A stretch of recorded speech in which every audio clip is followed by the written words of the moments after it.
advantage. Here's the defense that will line up behind Scott Richmond this afternoon. Lind, Wells, and Snyder will be in the outfield. Edwin Encarnacion still out with a sore knee, so Jose Bautista will take his place at third base. Veteran Rob Barajas and Scott Richmond form the battery here this afternoon, and we're ready for the first pitch. Doug Eddings, the home plate umpire. Brian Knight, Hunter Wendelstedt, Dana DeMuth. Down the third baseline. Rod Black, Pat Tabler with you. Good afternoon. Play ball time in Toronto. Blue Jays 56 and 64. The Angels 73 and 47. And Sean Figgins, the leadoff hitter. It's a very dynamic offense that the Angels will throw at you. They've got some power. They've got speed. You mentioned the switch hitters and 300 hitters. They have scored a major league best 689 runs this year, averaging about 5.7 runs a game. The team record for runs for the Angels was set back in 1979. That was a great team that the Angels had. A lot of veterans, and they went to the playoffs, eventually lost to Baltimore. But that year they scored 866 runs. 8 times they have scored 800 runs. It looks like they're going to do it again. Breaking ball bounces for ball 2. Sean Figgins has been on base more than any player in the American League, 217 times. Prototypical leadoff guy. And Mike Scioscia, the longest tenured manager in the American League. And he has control of this organization.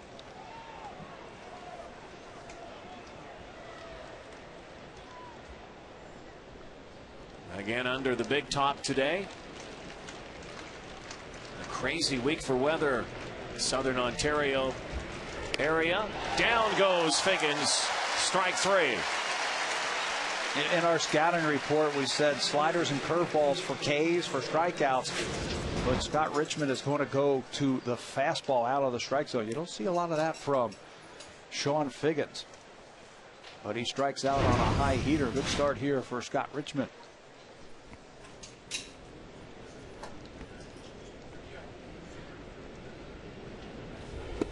Isurus, switch hitting second baseman. Just under 300 with 7 home runs. Team that just has an incredible team batting average.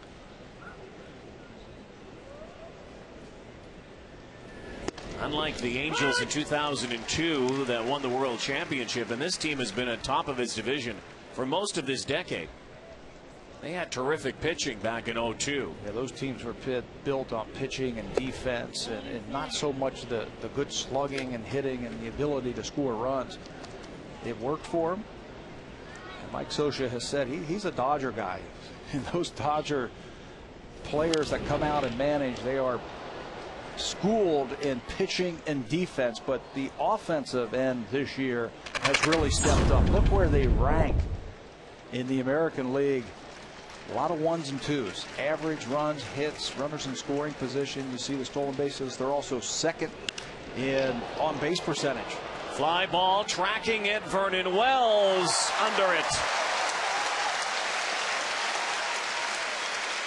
And a little smile. That's got to get the legs warmed up day after the night before. Not a lot of power from Asturias, but he powers this ball. Wells is going to be shading him to right field, and he gets a good jump on the ball and just runs it down and hangs up there long enough in this thick air here inside today. Ball hangs up for Wells to run it down. Now Bobby Abreu. A guy in many ways has been given a lot of credit for creating this hitting environment, if you want to call it that, within the Angels this season. You know, it started last year when Mark Teixeira came over here, and Mike Scioscia says, hey, this guy is just a professional hitter, and he always finds himself in great hitting counts. 2-0, 3-1. They went out and signed Bobby Abreu for next to nothing compared to what he was making when he was with the Yankees, and he has brought that same philosophy here. And the young hitters have built their game right along with Bob Abreu. He is on pace for 100 RBIs this year, even though for the most part he has hit second in this lineup all season long. Try to climb the ladder there. Ball and 2 strikes.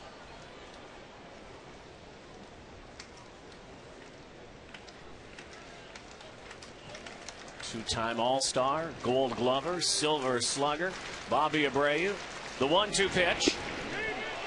Did he go? Yes, he did. Strike 3. Great start for Scott Richmond. 2 strikeouts and a flyout, and the Blue Jays come to bat in the bottom of the first in a moment.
It's been a tough week for the Jays. Air-filled week as well. And here's their lineup tonight. Marco Scutaro, Aaron Hill, Adam Lind, Lyle Overbay, Vernon Wells. You see Aaron Hill's numbers. This afternoon he's going to try to add on to that 29 home run total now. Crushed number 29 last night in the first inning. Vernon Wells turning it up over the last 7 games. Jose Bautista at third base, Randy Ruiz, Rod Barajas, and Travis Snyder. And that is a lineup that Irvin Santana will face. Won a career high 16 games last year. He has battled injury this year, a forearm and an elbow strain. The ERA inflated up over 6. But even though he's had that tough start to the season, he has won his last 3 starts with an ERA of about 3.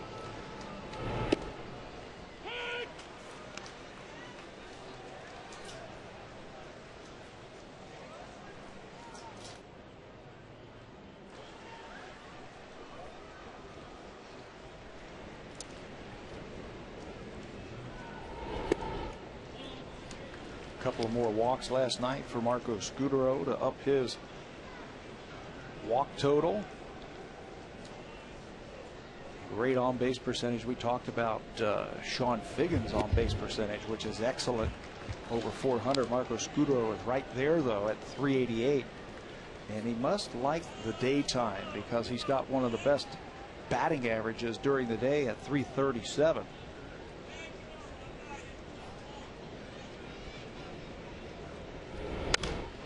2-1 fouled away. The animated Marco Scutaro. Well, he's having a great year and he's having a lot of fun also. Not just with the bat, but he's doing it with the glove and his leadership. He and Aaron Hill have really played well together in the field this year. That it has been fun to watch them now go about their business and how they react to each other and play off of each other. The double plays are piling up because of the 2 guys in the middle of the field. Who bat 1-2 in the lineup. Fouled away again. This is what Scutaro does best. And of course Marco Scutaro, one of those question marks for 2010, free agent. And based on his season, this season, career year in so many ways. Marco Scutaro is going to command some big bucks in the market. And he should. He has had a great year.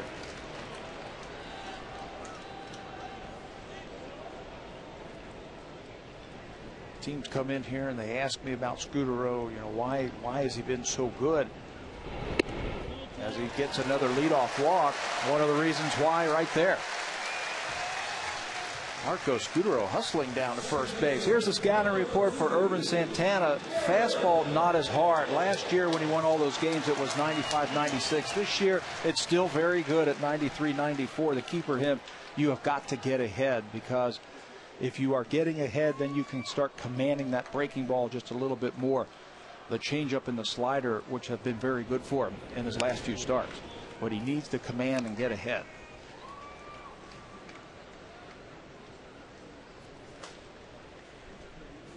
Scutaro at first, and Aaron Hill one shy of 30 home runs. The beginning of the year, Mr. Tabler, you said that Aaron Hill would be going after 30 home runs sometime this year. I know a lot of people expected great things from Hill down the road, but so soon after his season that was lost because of concussion, and doing that last night. That's number 29. How about 30 home runs before September? And he is on a great pace too. Near 40 home runs, 39 home runs if he keeps this pace up. The all-time record for a second baseman's like 43. Davey Johnson, 1973 for Atlanta. I know Ryan Sandberg hit 40 home runs as a second baseman with the Cubs. Alfonso Soriano with Texas hit 35 in 2005. What a year for Aaron Hill. Offense, defense, you name it.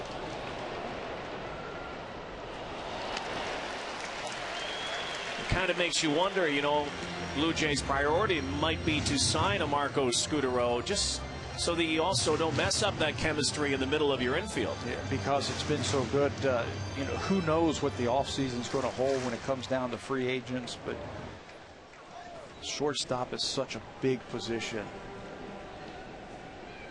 Marco Scutaro is having a great year.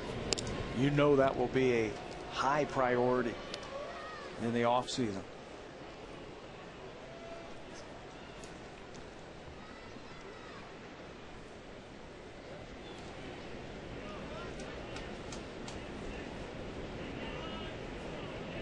Two off-speed pitch, and Aaron Hill spoils that. Saw that number, Ervin Santana against the Toronto Blue Jays. Angels haven't had their way really with the Blue Jays over the last few years. Especially here in this building. They have really struggled here at Rogers Center. Santana 1-3 with an ERA over 6 in 5 starts versus the Blue Jays. Been inconsistent this year. Again, battling elbow problems. Spent a couple of times on the disabled list. He had a forearm strain when he came off the DL for the first time. So he's had some good outings and then some really bad outings and then really good outings and up and down.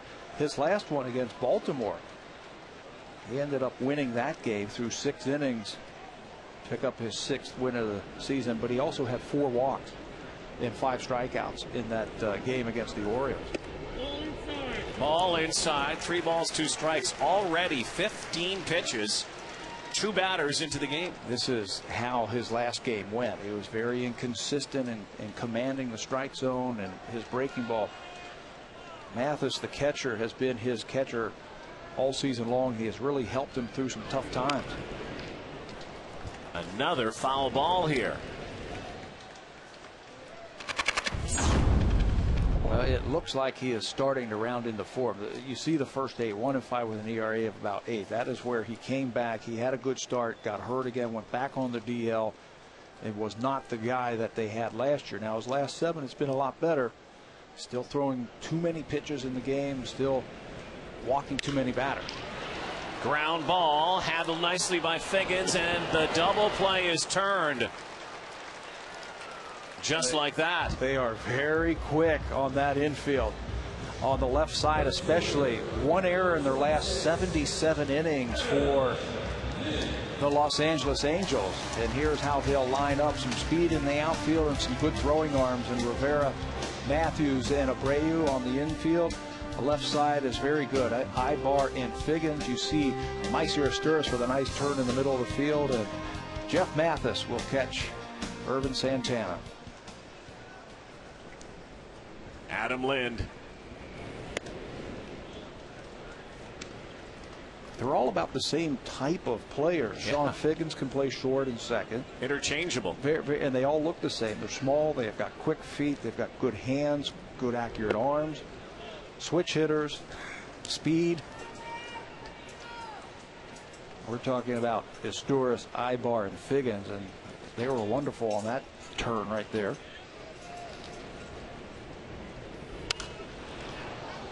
Fouled away. Adam Lind turning it up. Last few games is 5 for his last 17 over 4 games. And like Aaron Hill, one of the bright spots. This Blue Jay hitting lineup this year. Hooked foul. Lots and lots of extra base hits for Adam Lind this year. So he is in the top 10 in slugging percentage in the American League. Still looking for his first triple of the year. 38 doubles and 24 home runs. Little looper will drop in for another base hit. So with 2 away, Adam Lind has first base, bringing up Lyle Overbay. Fighting off a fastball from Santana on the inner half. You see how he pulls his hands in and still is able to generate enough bat speed to get the barrel to the ball and just dump it in front of Matthews, who's an excellent center fielder. They sent Torrey Hunter to the bench today to give him a little bit of a rest and still bring another good defender, and Gary Matthews Jr.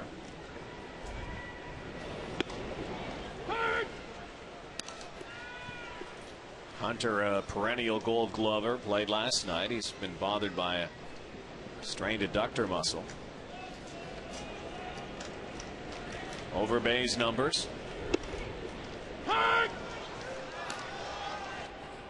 Way ahead now of Lyle Overbay on that changeup.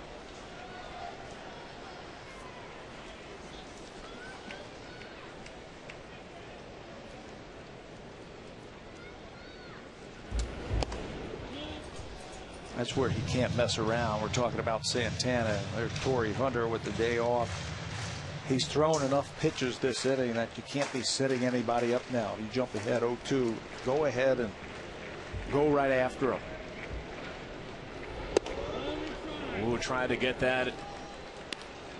Paint the inside corner. Could not. Now 2 balls and 2 strikes. Overbay has grown accustomed to that number 4 spot in the cleanup position. Since assuming that spot, he's been hitting at a .318 clip. Oh, and gets the outside corner. So Ervin Santana struggles with Scudero. And long pitch count to Aaron Hill gives him a base hit to Adam Lind and settles in for a strikeout on Lyle Overbay. Scott Richmond returns to the mound. We'll come back to Toronto.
Vladimir Guerrero. Always great theater whenever he steps in the batter's box. He's been doing it for so many years, and that's why the free swinging Dominican. There are certain guys in the major leagues where when they come up, you stop what you're doing to face the television, and you want to just watch his at bats. Reggie Jackson was one of those type of players. Vladimir Guerrero is in that category for me. I would stop because I wanted to watch his at bat, because he might do something special. He might hit a ball when it bounces, which he's done. He might take a ball on the outside part of plate and shoot it to right field and get a triple out of it. When he was younger, he could run a lot better than he can now. But he is a special talent. You know what you're getting. There he goes, the free swinger down on strikes. Those cranky old knees. Trots down to first base. Another strikeout. 4 batters, 3 strikeouts for Scott Richmond. Curveballs and sliders for K's. This time he'll put fastball in the mind of Guerrero, and that free swinging. Throw it off the plate with 2 strikes. Don't throw him a breaking ball in the strike zone with 2, because he can mash it.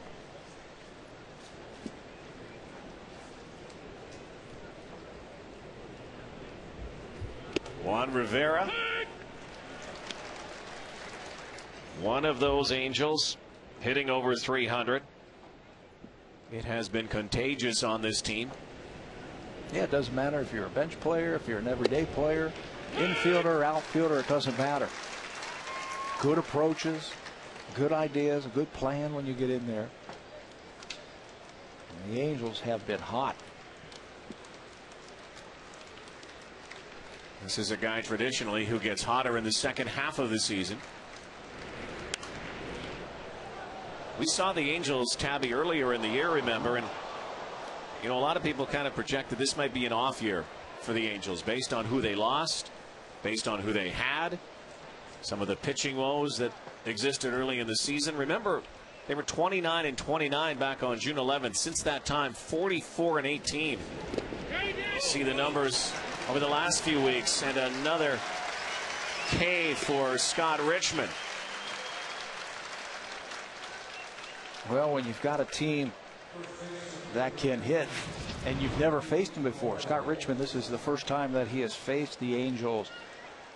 It looks like he has a good snapping breaking ball this afternoon. Again, 11 days off since the last time he pitched. He had 8 strikeouts against the Yankees, and he has picked up where he's left off there. Fresh arm, feeling strong. There's a warning. Somebody from the Angels dugout had something to say to home plate umpire Doug Eddings.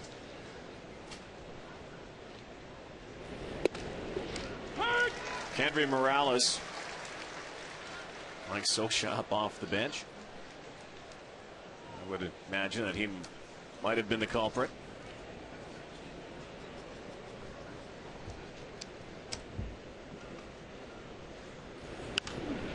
Pops straight up, straight back, and playable for out number 3. 6 up, 6 down. Scott Richmond doing a number on the Angels so far.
Clouded a home run last night, number 13 on the season, a big shot.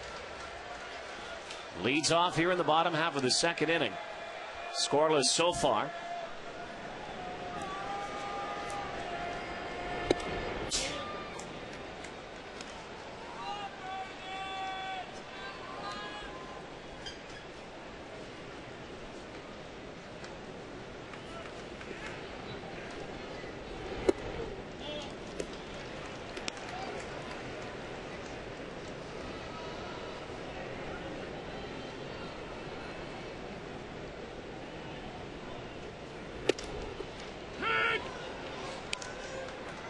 Vernon does not have to be told how tough a season this one has been. The struggles at the plate. Some good signs the last couple of days. Extra base hits from Wells, hitting breaking balls. High fly ball, but under it is Rivera, just missing that. Vernon Wells also doesn't have to be told, in being so many seasons in August where the Blue Jays are not fighting for a playoff spot. But you're still fighting to put together something. Knows that he misses it, turns in, watch the reaction. He knows that he misses that high fastball. Slams it. You're still, he was saying last night after the game, you're still a professional. You're still being paid a lot of money to go out there and perform. When he was asked, you know, what are you playing for when the team is out of it? And that's so true. Cito Gaston has talked repeatedly to his team about, hey, look, we got to finish strong. We might not be able to win the division, but we'll have a say in who does, because they keep playing all these first place teams. Ball and a strike to Jose Bautista. Remember last year the Blue Jays in a very similar situation, peeled off 10 wins in a row last season. Later stages.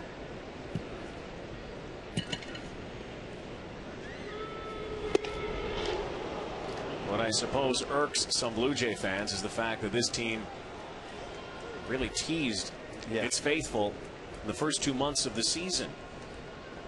With some possibilities of potential, and then fell flat. No excuses from any of the players. You know, they know they have not played well. At times they have, but they just have not been able to beat the better teams. Their records against the Yankees and the Red Sox this year have not been good. Santana with another walk. Looks like he's trying to get his rhythm a little bit quicker this inning than in the first. Trying to work quicker, and when you throw strikes, you can get your rhythm a little bit quicker.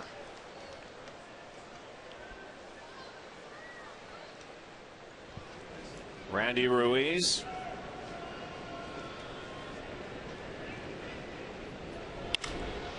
Line drive, base hit. Moves Bautista to second base. He gets back quickly. So the Blue Jays have something going here with one away in the second inning. One of the things you want to see if you're the manager of the Blue Jays, is there some consistency from your players? Randy Ruiz hit in the first 7 games when he was called up, and then took an offer, but now has hit in 2 straight. Got a hit in last night's game and then gets it started here in the second inning with his first hit. Just want to be consistent. Rod Barajas, another guy who will be on the market in the offseason. Think about Ruiz and some of these other players. This is really audition time. Open audition, right. Chance to put something in the minds of the brain trust here and their manager heading to the spring and the winter.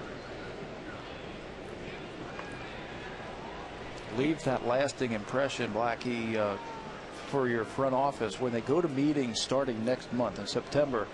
That's when the front office will all get together and they'll start talking about next year and forming the 40-man roster and their plans for the winter. So here the last 2 weeks in August, you could really form a positive thought in the minds of those people if you have a good month. Travis Snyder, I think, is in that bunch. Ruiz, Casey Jansen, who got a save in last night's game, would be part of that. Brandon Lee, where does he fit in? He's on the team, but where does he fit in? Could he pitch in the 9th inning? Is he an 8th inning guy? Lots of questions to be answered. For Ruiz, it's a little different. You know, he's an older guy hailing out of the Bronx and has been bouncing around the minors for so long. But knowing where he came from, he might be one of those guys that getting a chance like now might make the best of it and might be able to leave a lasting impression. Travis Snyder had his chance last year. You know, it was undeniable that he would be part of this team at the beginning of 09. There's Travis. He's next. And then, of course, some back problems, some swing adjustments, went down. It's about getting at bats now against good pitching. 2-2 pitch to Barajas up the pipe, and the turning two to get out of it are the Angels. Boy, they are slick in that infield. Nothing across for the Toronto Blue Jays. Scoreless after 2.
Four of the first 6 batters that he has faced, and this is looking a little bit like the start he had against the Philadelphia Phillies when he set a career high in strikeouts. That was back on June the 17th when he had 11 strikeouts in 8 innings of work. So good start here against a very good offensive team for Scott Richmond. Bottom third of the Angels lineup: Eric Ibar, Gary Matthews Jr., then Jeff Mathis. Coming in at third base is Jose Bautista, really creeping forward. Yeah, he has to. Lyle Overbay was playing in last night, but not now.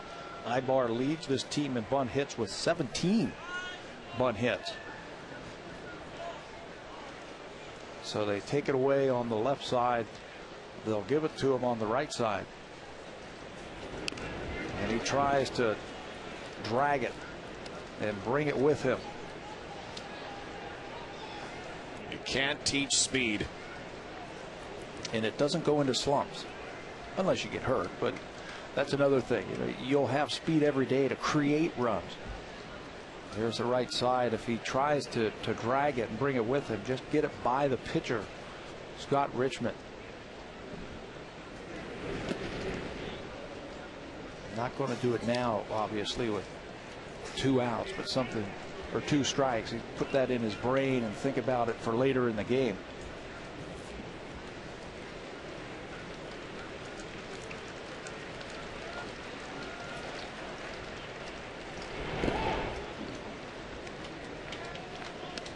Evens the count.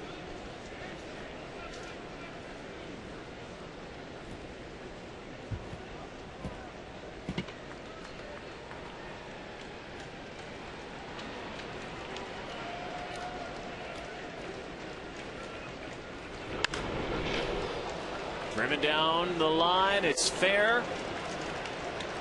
Look at Ibar scooting into second base with an easy double in the first hit tonight, this afternoon rather, for the Los Angeles Angels. They will sit over there, the players for the Angels, and they will watch how Scott Richmond works. Will he throw curveballs with 2 strikes? Will he throw sliders to left-handers? This time it looked like a slider down and in, and that's right into the wheelhouse of left-handed slap hitters. Pulls it into the corner. He's thinking 3. He's got 5 triples already this year, but leading off an inning, you're not going to take a chance to lead off double. This is where the Angels really put things together. They manufacture runs so well because they can score in different ways. They don't have to sit back and wait for the 3-run homer. They don't have to sit back and wait for 3 hits to score a run. They can do so many things offensively. Why they lead the major leagues in runs scored with approaching 700 already. Matthews, one of the few Angels regulars not hitting 300 or better, just 243 as you saw, but the big number for Gary Matthews is 338. That's the number with runners in scoring position. You can go up and down the lineup of this Angels team and say that just about every one of them hitting over 300 as a team with runners in scoring position. Not necessarily thinking about just putting the ball in play on the right side now. If you're going to try and move the guy, you're going to go over there with authority and try and get a base hit.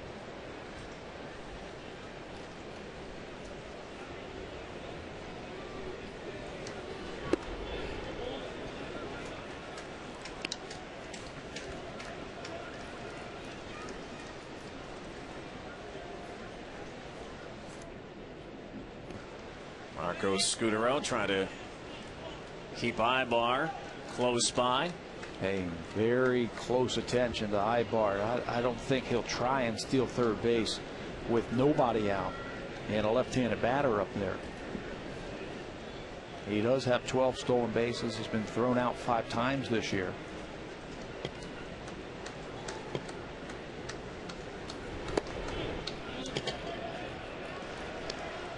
Now 3 balls and 1 strike to Matthews. Count favors him here. Jeff Mathis on deck. And nobody out here in the top half of the 3rd.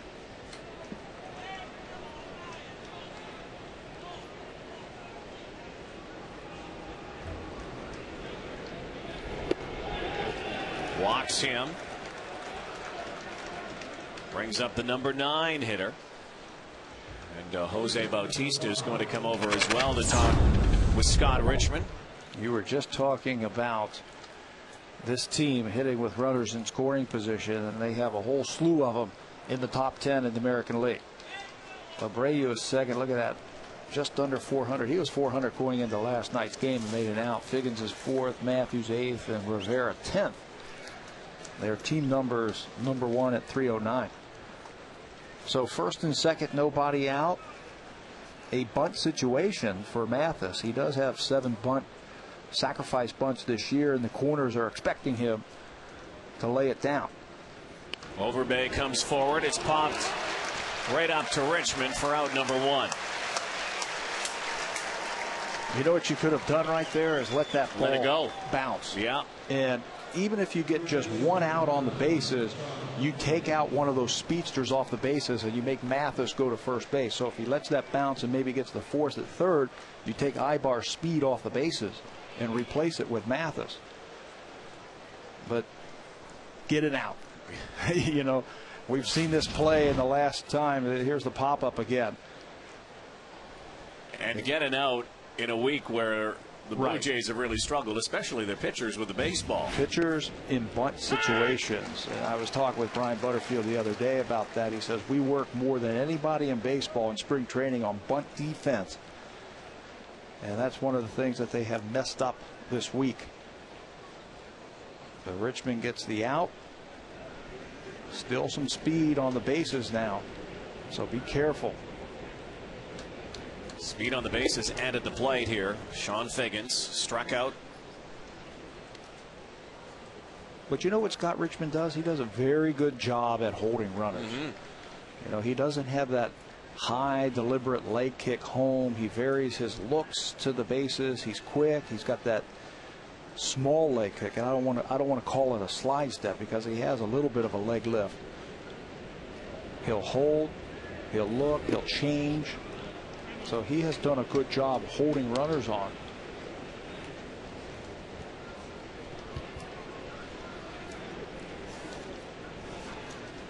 Guy who began 2009 as the first Canadian since Paul Quantrill back in '96 to be in the rotation on opening day. 29-year-old Scott Richmond, who a lot of the Blue Jay scouts felt at the beginning of the season still had a 22-year-old arm because didn't really use it a whole lot. Guy who went undrafted, was not recruited for a scholarship out of high school, played some senior ball before 2 years at Oklahoma State. Played with the Independent League in Edmonton. And Scudero and Ibar again playing a little cat and mouse.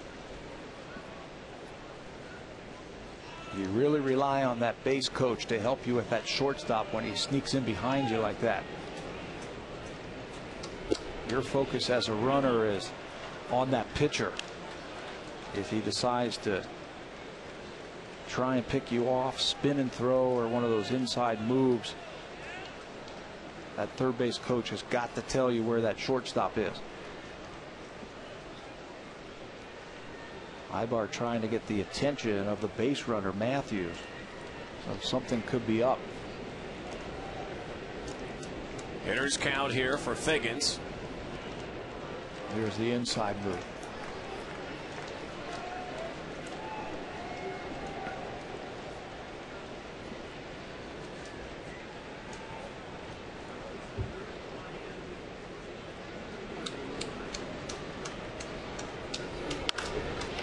Down the line, it's fair.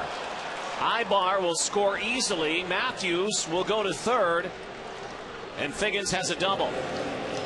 And it's 1-0 Angels. He leads the team in hits with 140. Does Sean Figgins. Picks out a pitch, a 3-1 pitch, and he hits it hard. Down and in again.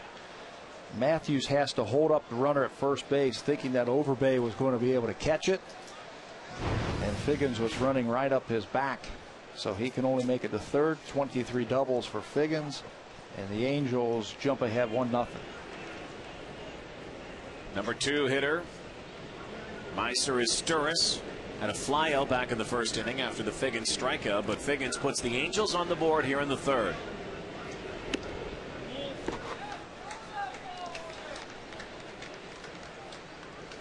And trouble brewing on deck.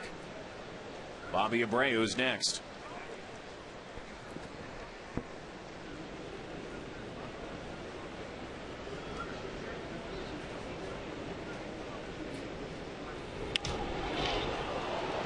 Fly ball, and making the, no he didn't. Adam Lind dropped it, and 2-run score. Looked for a moment like he had the ball, and Meiser is Sturris with a shot out to left, and it's now 3-0. He was there, but that ball is slicing away from you. The good thing for Adam Lind is he's got that glove on the foul line side. Fastball away, and the ball is slicing. His glove is right on that line side, and he got there. Comes hard. It would have been a sacrifice fly, but it hits off the thumb part of his glove and drops right down.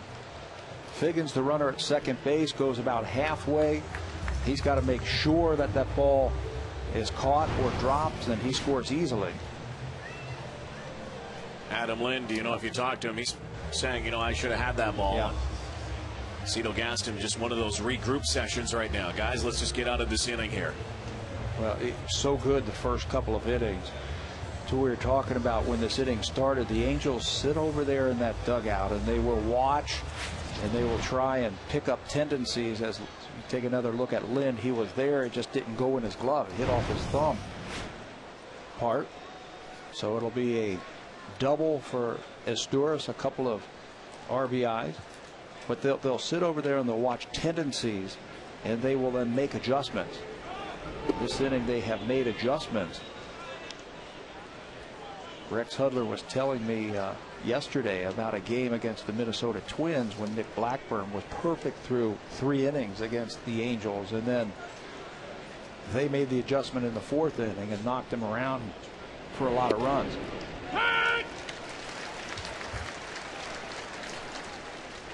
Hud was holding court early today, wasn't he? Rex Hudler. Did you need your baseball dictionary for some of his words? That's cheese and crackers. That's Mickey Hatcher, the hitting coach. Ball and a strike. Bobby Abreu, another runner in scoring position. Ball and 2 strikes. So did you have your translator out?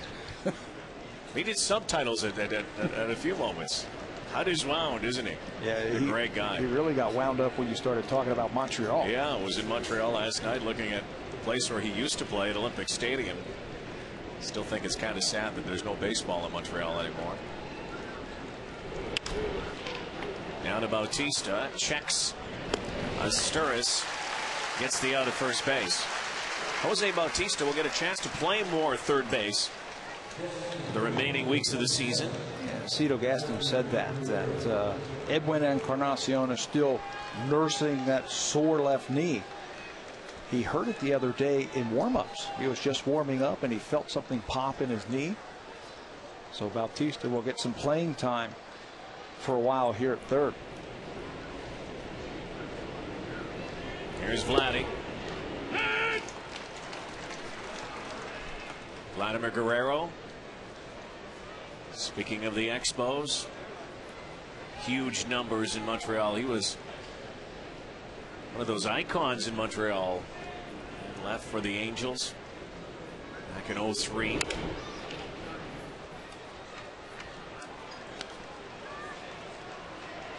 He's got some work to do to get to 25 home runs, but Rod, he has hit 300 with 25 home runs 11 consecutive seasons.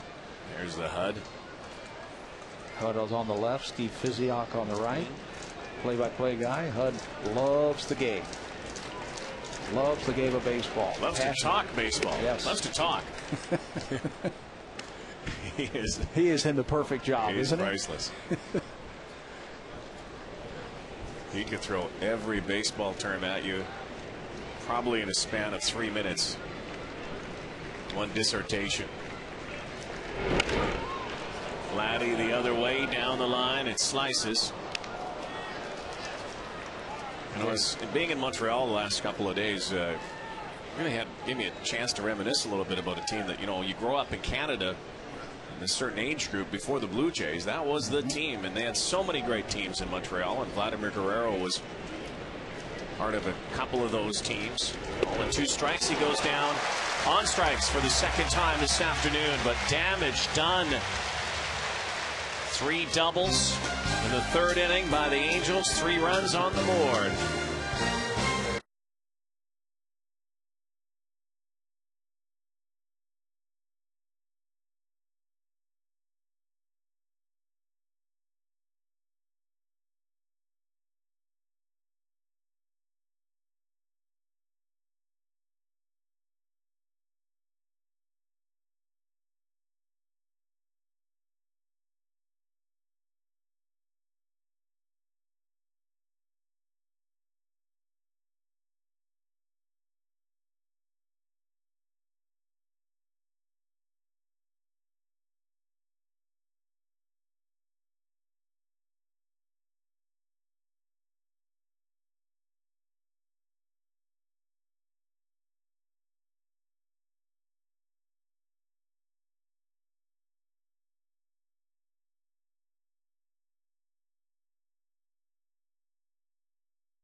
Travis Snyder leading off here in the third.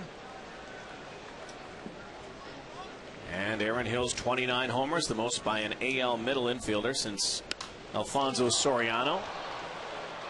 Fly ball out to Rivera. Camps under it. That's a pretty impressive stat right there. 29 home runs, and we're towards the end of August. Yeah, a good chance that he's going to get to the mid-30s or even beyond, the way he's been swinging the bat right out of the chute. But you talk to him, and he doesn't want to talk about home runs, and that's right. If you put a good swing on, and you go up there and use the things that are your strengths, not think about home runs, just go up there and put a good swing on, good things will happen. The home run last night, somehow he was able to get the head out and pull the ball down the left field line. You ask, do you think that ball was out last night? No. But he made the adjustment and put a good swing, and good things happen. Marco Scudero with a walk this afternoon. Blue Jays down 3-0. The Halos got to Scott Richmond in the third inning. And Scudero gets things started here, as he does and has done most of this season. Been on base more times than any Blue Jay this year. Walks, base hits. Take that inside pitch right here and slice it to right field. Over the glove of the second baseman, Asturias. And here is Aaron Hill. I love when you talk about something you know a lot about, and that's hitting. And Aaron Hill hasn't changed his swing very much. It's pretty basic, fundamental. Does all the right things. What do you like most about Aaron Hill's swing? His hands. He's got great hands. Very still at the plate. Not a lot of movement. But he generates a lot of powers with the bat speed with his hands. And it's a short swing. When he first came up, I got a sense of him drifting towards the pitcher when he was swinging, where his swing would bring him forward. Now he just kind of spins on the ball, meaning his head stays very still. You don't see a whole big stride, and his hands come through the batting plane a lot longer. Heard him in an interview earlier in the year, and I talked with him about what he likes to do most and to prepare to hit and to work off the tee. He loves working off the tee. Ball and 2 strikes. Up the middle. Ibar just knocks it down. Base hit for Aaron Hill. Likely prevented Scudero from going to third base, but you kind of think that Ibar's going to make that play. He's got range and speed and quickness, but the ball was hit so hard by Hill. Stays on top of a fastball, hits it hard under the glove of Ibar. Hit number 152 on the season for Aaron Hill.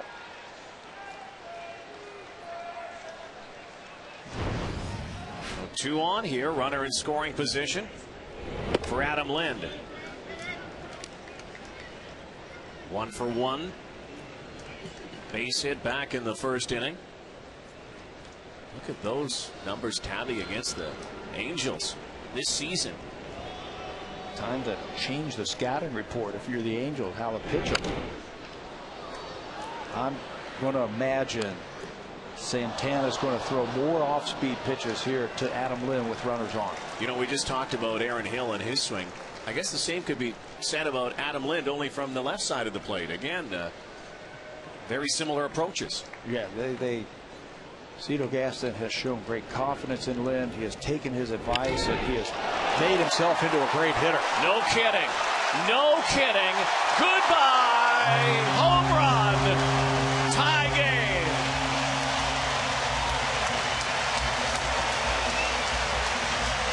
What amazes me every time I watch him hit is his ability to hit the ball with authority the other way. Even if the ball is in or up and in, like this one, he has the ability to stay inside the ball with his hands and drive the ball the other way. That is a long, long way out there for a left-hander to hit to the opposite field. Still one away. 25 now for Adam Lind. 3-3 game with one swing. And as you mentioned earlier about the hands and how important they are, and good pop in that bat as we've seen all season from Adam Lind. You know, you go up to any big leaguer and you shake his hand and it's strong. It's a solid, like a vice grip, because you have to have strong hands to be a good hitter. Over base, slices one down the left field line. That will become a souvenir.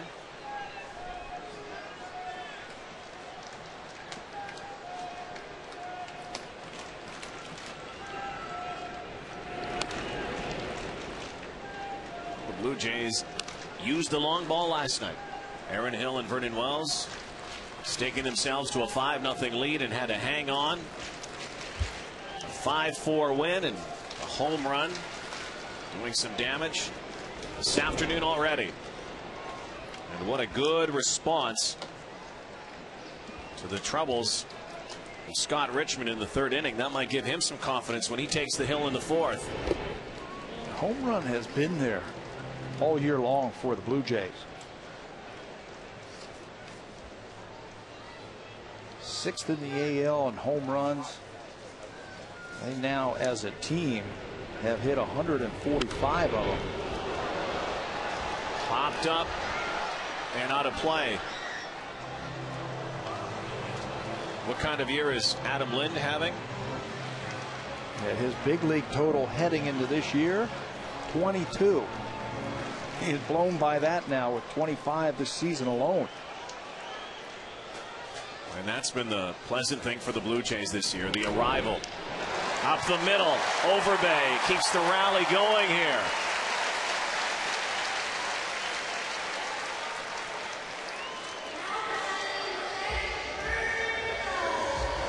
They're going to need to go out and talk to Ervin Santana. He got the first batter this inning easily. Travis Snyder now 4 straight hits. All of them hit hard. This is the 4th one. A fastball down and away. Overbay bounces it right back through the middle. Right over the bag and into center field.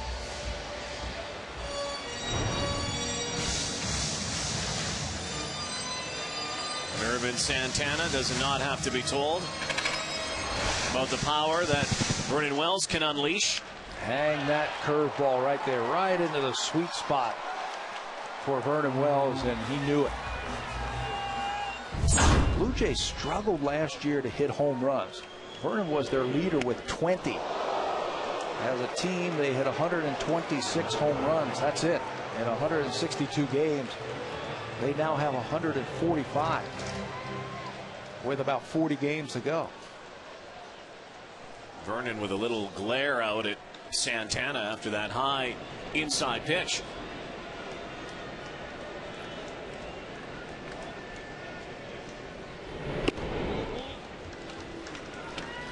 Tries to bust him inside again. 2 balls, no strikes.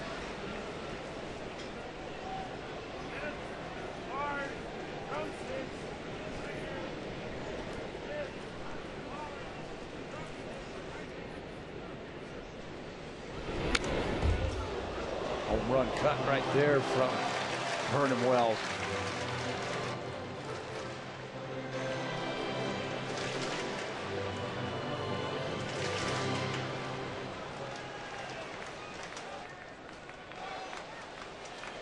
Vernon with a fly out to left field in his first at bat in the second inning.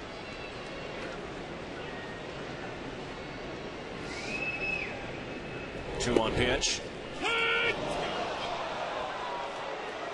Didn't like that. See an agitated Vernon Wells very often, do you? Borderline. That ball looked like it was under the knees. And a few words, and Doug Eddings. You know, most umpires have big ears. Yeah, he's already heard it from the Angels today.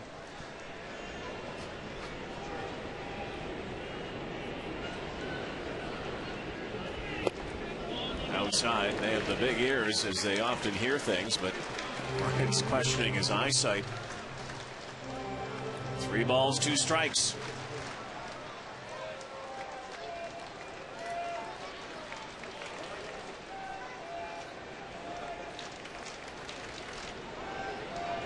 One away, the payoff. Strikes out Vernon Wells. Was probably ball 4 down, and you have Santana on the ropes. You can't let him out. Mathis picks it right off the dirt. Second strikeout of the afternoon for Santana. Santana had 214 strikeouts last year. Monster season. Most strikeouts by an Angel right-hander since Nolan Ryan in 1979, but strikeouts have not been there for him this year. And again, recovering from his elbow problems and forearm problems. Getting his velocity back now. Jose Bautista late on that cut. Yeah, the velocity is coming back. The last thing to get there after you've had some injuries to your arm is your location. He has not been able to locate this afternoon with his off-speed pitches.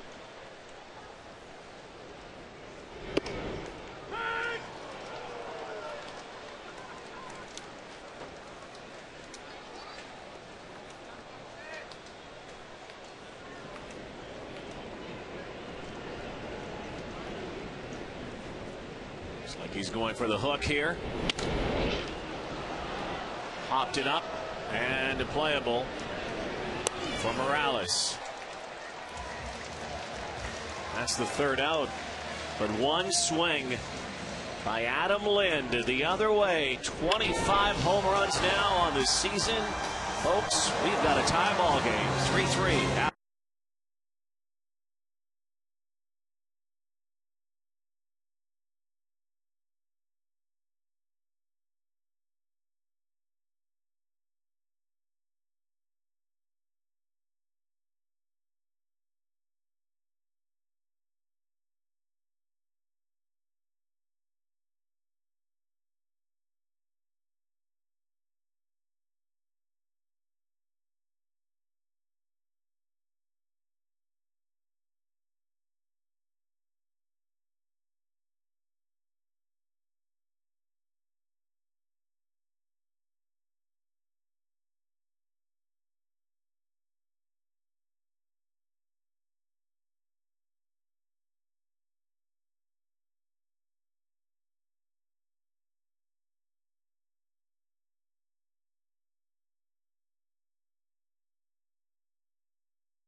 About that, the season, this weekend, whatever. 1 o'clock to 1:30 p.m. on Monday. A live web chat. Details at bluejays.com. Juan Rivera to lead off now for the Angels in this 3-3 game. You ever logged on to one of those web chats? No. I don't know how. You got a computer, don't you? Yeah. Okay, I just want to make sure. I just got it last week. The first one.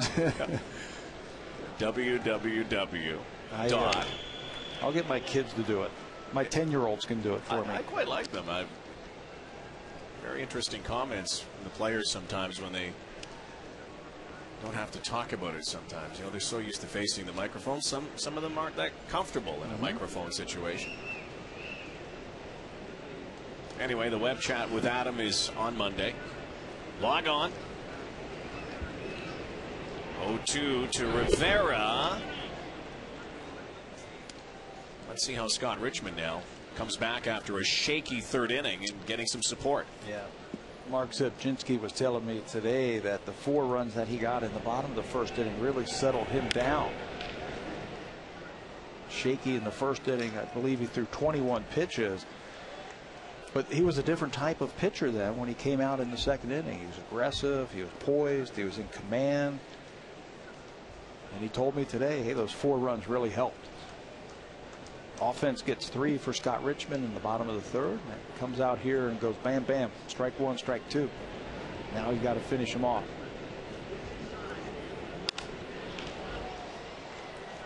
Down the line into the seats.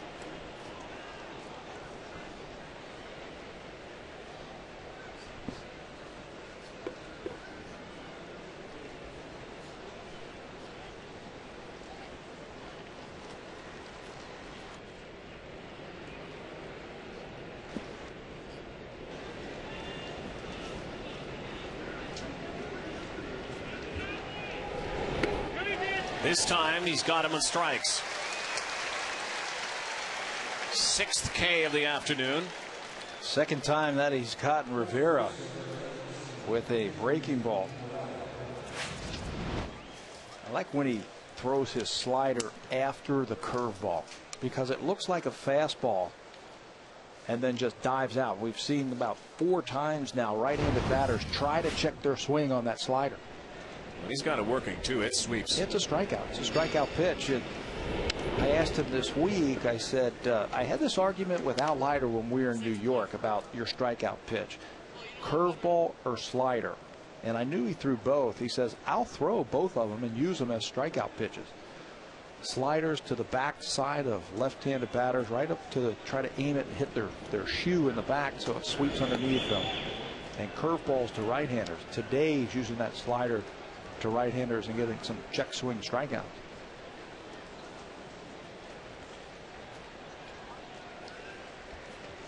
Ball and a strike to Kendry Morales.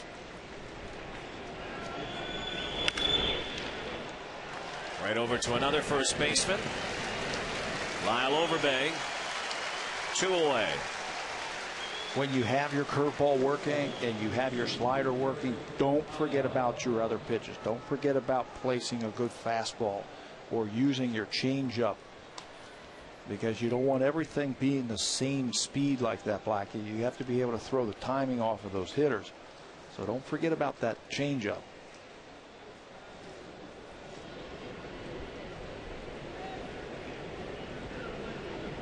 Now Eric Ibar.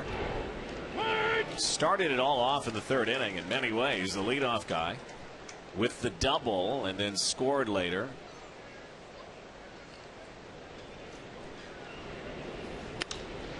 Up the middle, Aaron Hill dives, but just past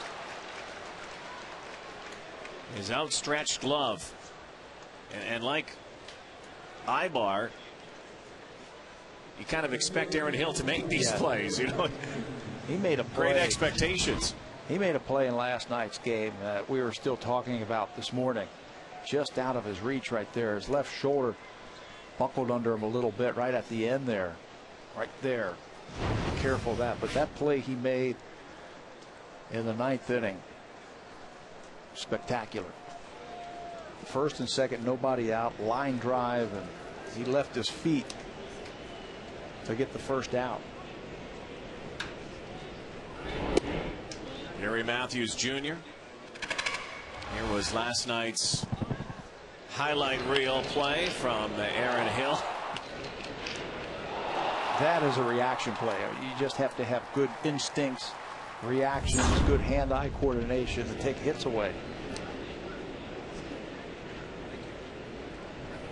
A guy who was predominantly a shortstop as he grew up, and of course came into the Blue Jays organization as a shortstop. Because of a glut of shortstops at the position and second base vacancy opening up, Aaron Hill takes over and is going to be there for a while. Nobody's taking that spot. Probably going to earn some more All-Star games if he keeps doing what he's doing. And don't be surprised, not only All-Stars, but down the road, Gold Gloves. I'll second that.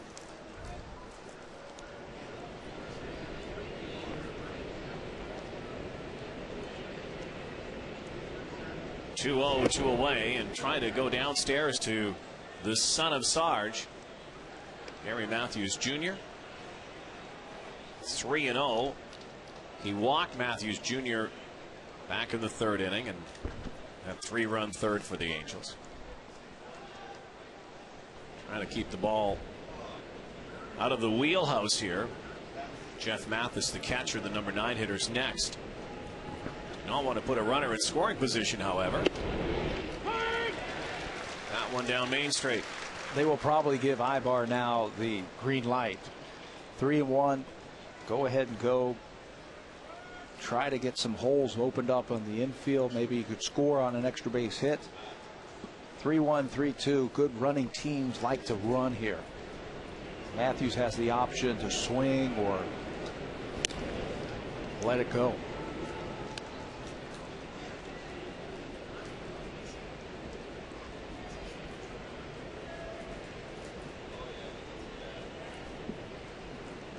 Junior's dad, of course, with the Blue Jays for a few years. One of the assistant coaches. Timeout called by Doug Eddings.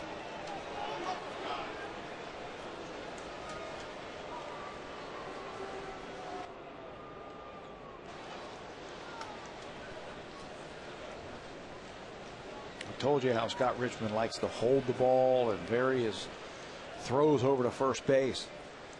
That time he held it just a little bit too long for Gary Matthews Jr., who called timeout right at the last second.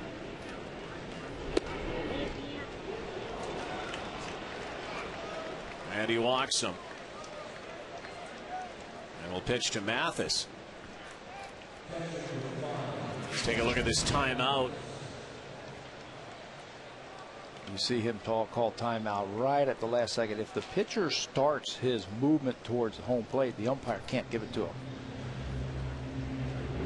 But it was right before Richmond separated his hands and he was given the timeout. Next pitch he walks him. So Irvin Santana has had problems with the Blue Jays top of the lineup first couple of times through, and now Scott Richmond has had trouble with the bottom part of the Angels lineup.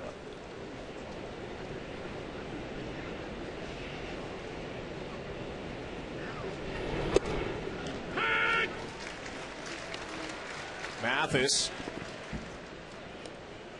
must feel like the loner at a party with his batting average in this prodigious hitting lineup of the Angels.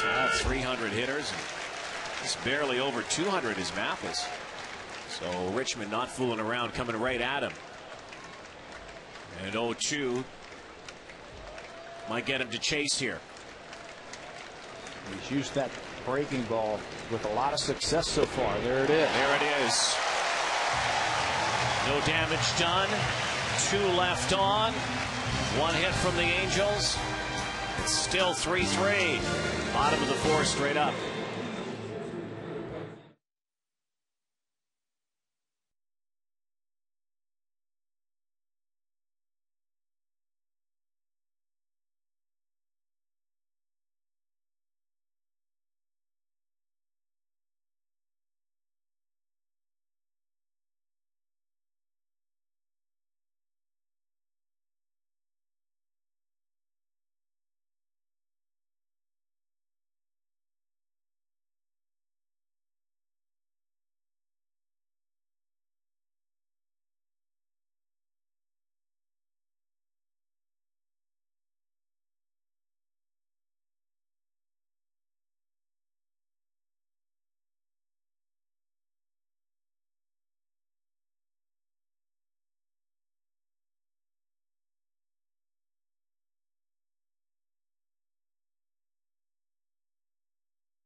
10 a.m. for those of you out on the West Coast. TSN high definition. Trevor Bell and Ricky Romero tomorrow. And then Tampa comes to town. And you can catch that 3-game series right here.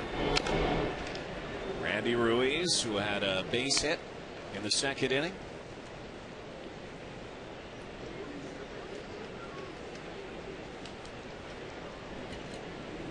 This guy has been a human ping pong ball in the minors, bouncing around, just never getting a chance.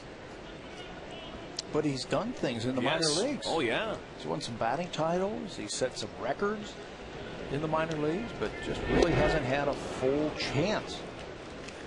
Cito Gaston has said, you know, we're going to pencil him in at DH. We asked him the other day, do you see him play another position? And he said, you know, we can play him in the outfield because for a big guy, he surprisingly runs pretty well. But for the most part, he will be the designated hitter the rest of the way out. Santana gets him on an off-speed pitch here. Down and away, and Ruiz goes down. Third strikeout of the afternoon for Irvin Santana. Ruiz, a big swinger, and he's got some pop. Also has done a lot of what you just saw as well, and what a lot of power hitters will do. Penchant for striking out. Rod Barajas of the middle. Ibar spins, fires, makes the play. What a play by Eric Ibar. Can you say range? Woo! He takes away hits in the hole. It'll also take away hits up the middle going to his left. Look how far he has to break on this ball from Barajas. He gets there 360 and then accurately throws to Morales for the out. He is second to Marco Scudero in the American League in all fielding. Putouts, assists, errors, everything. Scudero's first, Ibar's second.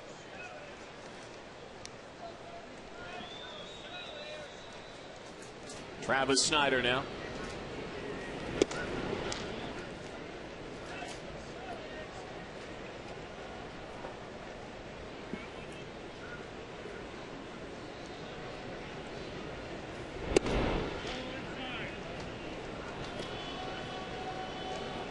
Called back on August 18th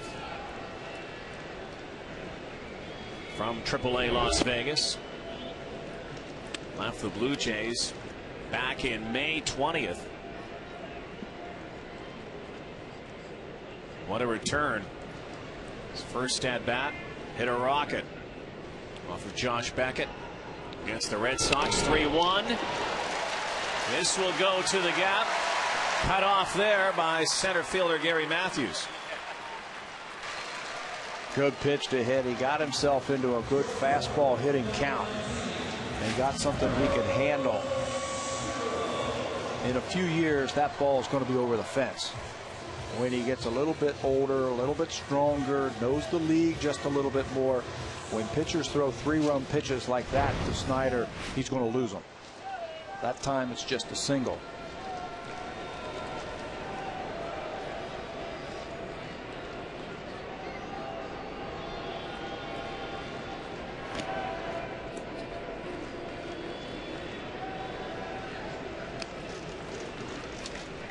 Marco Scudero with 2 away.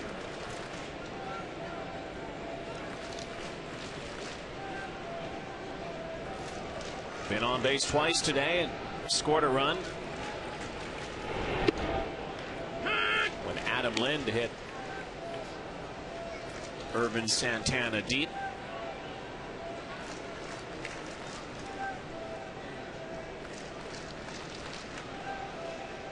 Scudero was on board along with Hill. The top of the lineup for the Jays have done a lot of damage this year.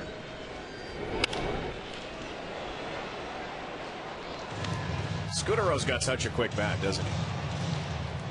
He certainly does. Gene Tennis and Cito Gaston noticed last year that when he got the 2 strikes, he was a very good hitter. And the reason why is he spread out just a little bit more. He used the whole field a little bit more. They said, well, why don't you do that from the beginning of the at bat? And he has, and he's hitting .297. Not this time, though. Bobby Abreu runs it down. A scratch single by Snyder. We are all tied heading to the fifth.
$36. Hey, $36. You get tickets, you get food, you get to watch a ball game. Why not? As much food as you possibly can eat. So bring your hungry kids down, right? Do they pay for the gym membership you need? First pitch swinging. Vernon Wells comes over and makes the play on Sean Figgins. And that's twice today that Vernon Wells has had to use those powerful legs of his. Getting his sprints in. One time to left center field. This time he's got to track it and come hard. Still thinking about all that food. Meiser Asturis, then Bobby Abreu here. We are in the fifth inning, a 3-3 game. Scott Richmond has given up 4 Angel hits. 3 of those came back in the third inning. All of them were doubles. That's how the Angels got on the board. Struck first. Jammed him. Playable for Bautista. Close to the seats, and there's out number 2. He's changing things up from that third inning. Gave up the double to Ibar, and it was an off-speed pitch. He's now going with more fastballs. It's been a split season for Scott Richmond. On May 31st, there's his record. But he had some problems, spent some time on the disabled list with a tired shoulder. And since he's come back, he hasn't had consistent work. But when he's been out there, he has done quite nicely. We mentioned his last outing against the Yankees, 6 innings, 3 hits, 8 strikeouts. That's a quality start. He had a no decision there. He also had a game against Tampa when he threw 7 innings and gave up just 3 earned runs and got a loss.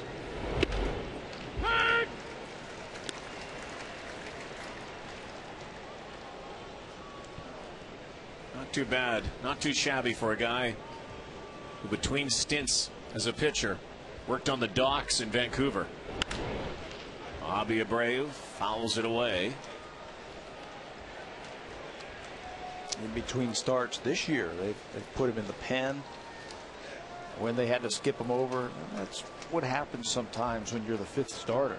You know, the off days predicate that you keep Halladay on his 4 days rest, and you get skipped.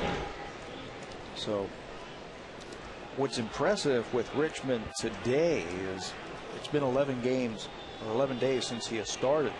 When you are off that time, you can lose the feel of your breaking ball, but he hasn't lost that. He's done work down in the pen to stay sharp. He's worked with Brad Arnsberg, and it shows. Strike 3. That's 8 now for Scott Richmond. Has really settled down after that third inning. 1, 2, 3 go the Angels in the 5th.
Tonight from Castle BC Sports Center on the road.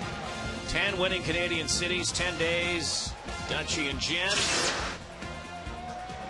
Catch it live beginning at 6 Eastern tonight. Sports Center on the road. Aaron Hill leads off here. Base hit, run scored. Also bounced into a double play in the first. Bottom of the 5th inning. Adam Lind after him. That Craft Celebration Tour, significant because all of these cities put nominations in to help with their recreational and sports facilities, a number of them, and they all not only get a chance to have Sports Center come to their town, they receive $25,000 which went to their facilities. So good on Caslow, BC tonight. Aaron Hill tags one to the track.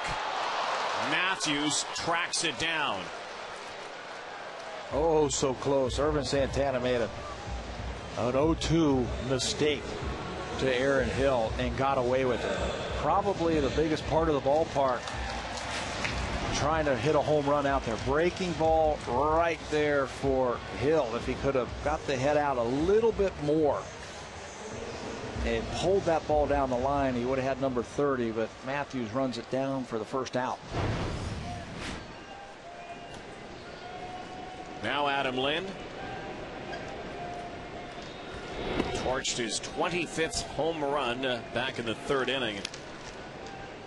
You know, you and I were both kind of looking at where that ball landed, and we've seen that here from Adam Lind, going the opposite way a few times this season. He's not prone to one part of the ballpark, is he? You asked me how many times have we seen Adam Lind hit the ball from center field to left field with authority, with power. He's now hit 25 home runs, and this one is tagged to center field, but it's not deep enough. 16 of them from center field to left field, so he has become a very good hitter, and he's doing it with extra base pop too. Only Mark Teixeira has more extra base hits in the American League than Adam Lind. Teixeira with 65, and Adam right behind him with 63. And look at the guy in 4th place, Kendry Morales, who before this season probably had the most unenvious task of anybody. Lyle Overbay to Ibar. Morales had to fill in for Teixeira. 7 pitches from Santana. 1, 2, 3 go the Jays. We head to the 6th at Rogers Center Saturday afternoon at the Dome.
Last inning, Blue Jays have left 4 base runners on through 5, and Scott Richmond pounding it with that breaking ball. 8 strikeouts now through 5 innings. He's given up 3 runs also. 2 of those strikeouts today from Vladimir Guerrero, who has gone and chasing. But look out. This one is crushed, and it is gone.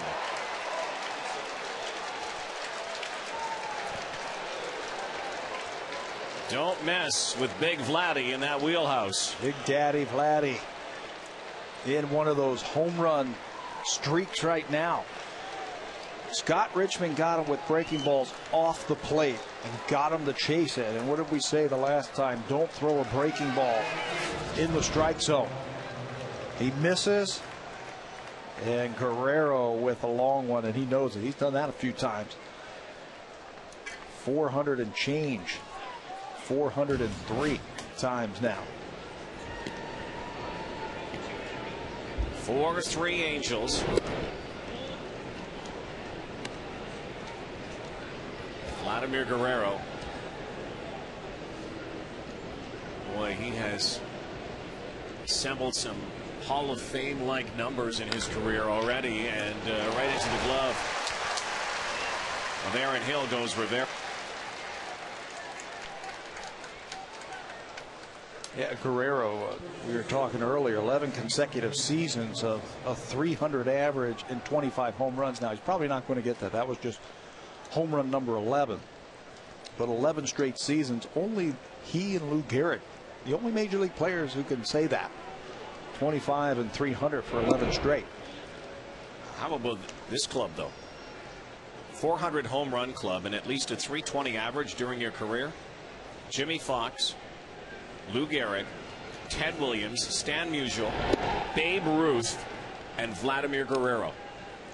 That's impressive.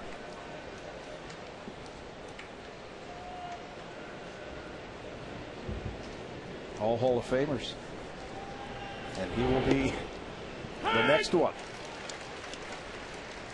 You know, and he's going almost to his mid-30s, but his knees are a lot older than that, and it's kind of too bad that Guerrero's been kind of stymied by those knees. Kendrick Morales pops one high.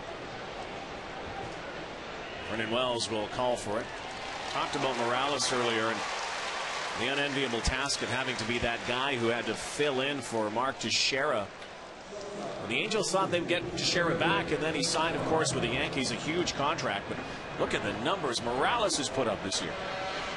He actually has a higher slugging percentage than the player he replaced, Mark Teixeira.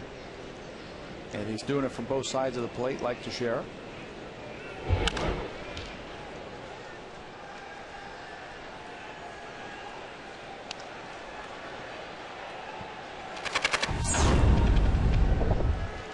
So you can put him in the list of switch hitting sluggers in the American League.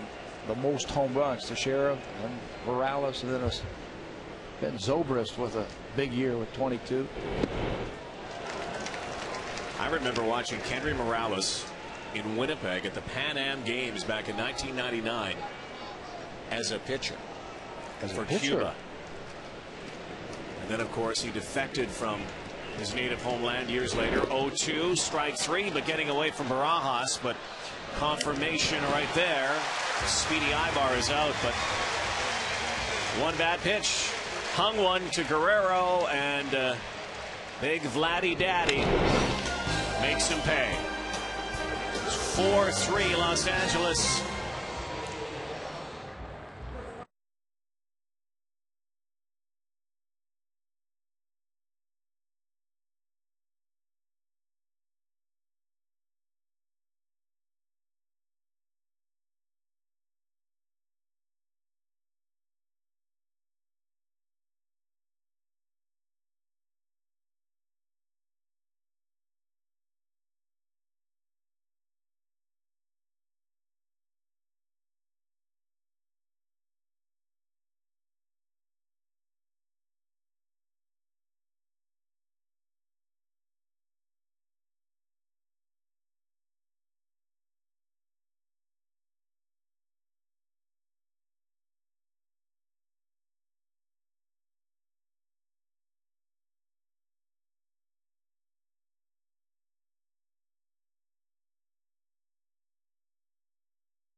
First 5,000 kids 14 and under get a Blue Jays backpack, and guess what? Back to school soon. Nice looking gear. See you at the ballpark tomorrow. Vernon Wells leading off here, bottom half of the sixth inning. Vladimir Guerrero gives the Angels a one-run lead.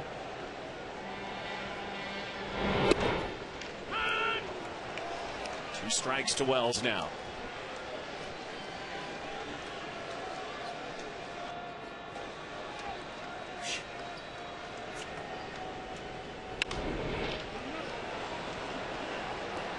Reaches for that one, fouls it away.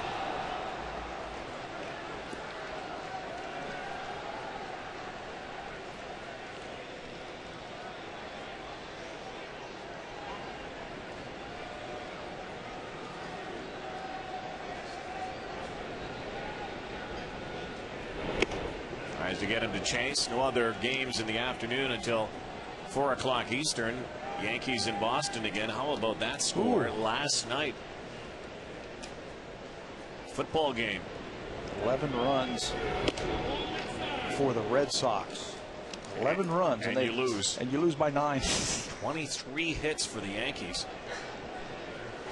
We've got the Red Sox number all of a sudden, and the Yankees are just rolling. 2-2.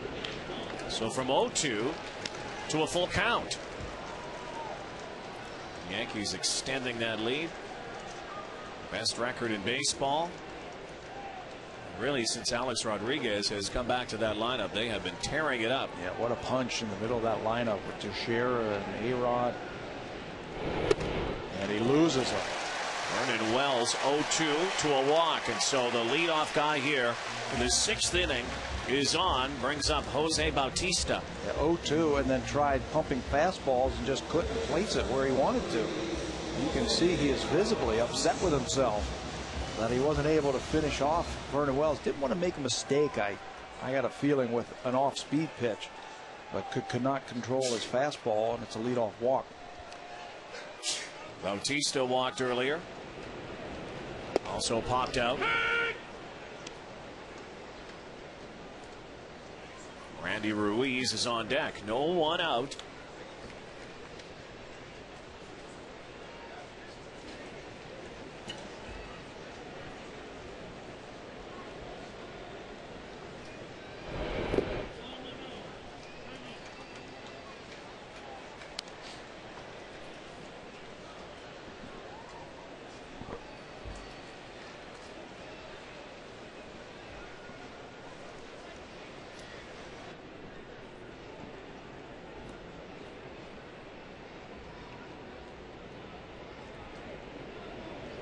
Santana watching Wells at first base. Checking him again.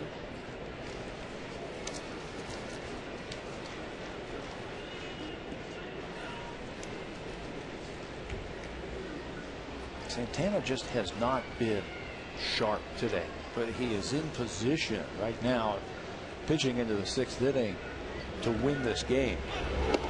Vernon Wells going to second. There's the throw, and they got him.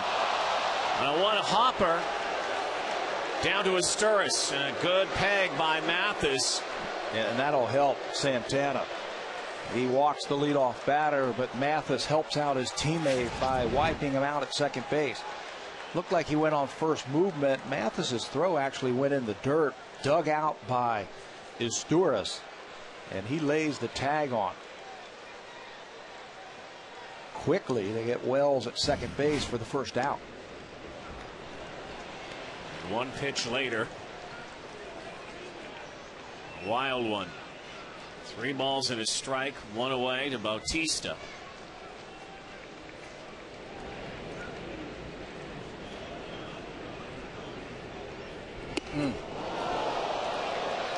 Bautista. He goes down. Jackknifes out of there. That was a breaking ball. He almost leaned right into it.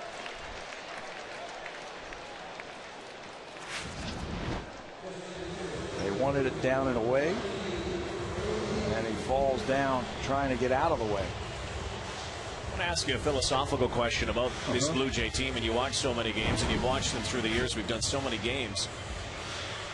There's always been a constant effort, it seems, at the beginning of every season to say, the Blue Jays are saying, we will run more, which we never really see materialize. And yet that seems to be the MO of a lot of winning teams these days, is to start to run the base paths a little more. I think a lot of teams saw what Tampa Bay did last year with the athletes that they had, and what Philadelphia did. They have some athletes in their starting lineup. They won the World Series, both those teams in the World Series, and people are going to go back to getting fast players where you can manufacture runs. Steroid era is over, so home runs aren't being knocked out like they did in the past. And I guess that's where I'm going is, you know, in the offseason, is that an area where the Blue Jays have to address? I know they have struggled with runners in scoring position, but the more times you put runners in scoring position via running, by making it harder for the pitcher pitching out of the stretch. I think that's a philosophy that the organization has, that team speed is not that important. Oh, nice play by Figgins. Strong throw to get Ruiz. Beauty.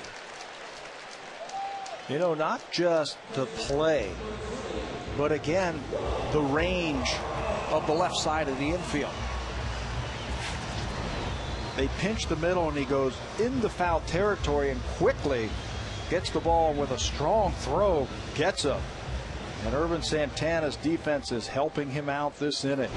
Mathis throwing out a base runner, now Figgins taking away a base hit from Ruiz.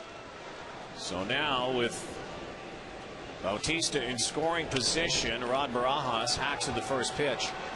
To finish that thought about speed, Blue Jays want to run more. You have to have the players to do that. So are they going to, in your mind, start to think more about acquiring some base path speed, guys who can tear it up. The only guy they had really who could steal bases is now a member of the Chicago White Sox. That's right. You'll see the stolen base come back. For a while there, it was gone. Barajas hits a high fly ball to left center field to the wall, and hauling it in is Rivera, just missing it. Barajas with a chance for a 2-run shot. Santana knows he got away with one. And his defense comes through again. A high arcing shot to left center field. It was high enough, but just couldn't get out as Barajas tracks it. And Santana saying, "Get back. Thank you very much." He still leads it by 1.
Way to go. 4-3 Angels here in the 7th. Gary Matthews Jr. hasn't had too many swings at it today. Scott Richmond has pitched him very carefully. He's walked him a couple times right in front of base hits by Ibar. So now he gets to see Richmond out of the windup.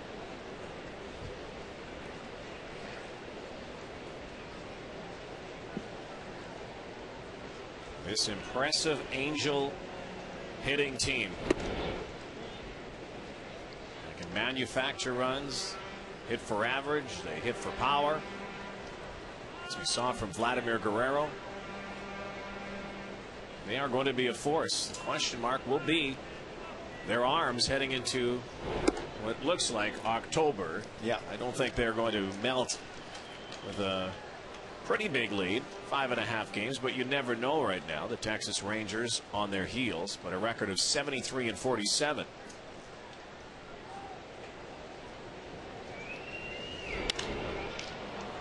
Slices one.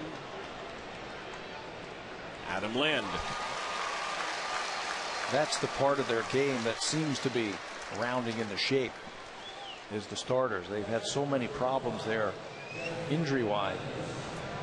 Saunders was thrown in the bullpen the other day. He's the all-star. They need the left-hander. That's the thing they have in Saunders, the left-hander, to negate some of that left-handed power from those East Coast teams, the Red Sox and the Yankees. It's all from a team that, lost some key figures, including K-Rod in the offseason. We're able to go out and get a reliever. Brian Fuentes over near the Angel dugout. Rod Barajas. Maybe if he was about 7'5", with a wingspan of just on top of the dugout.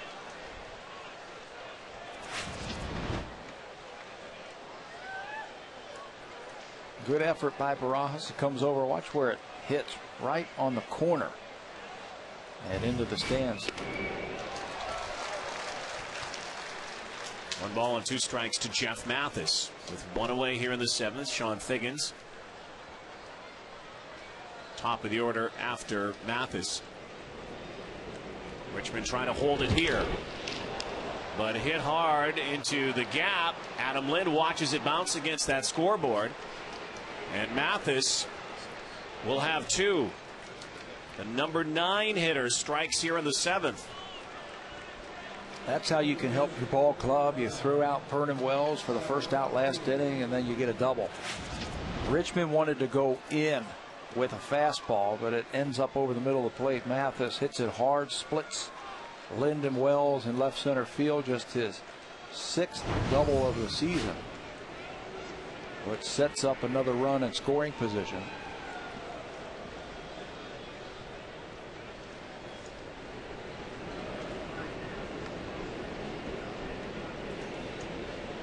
Now the quick out of the box. Figgins sliced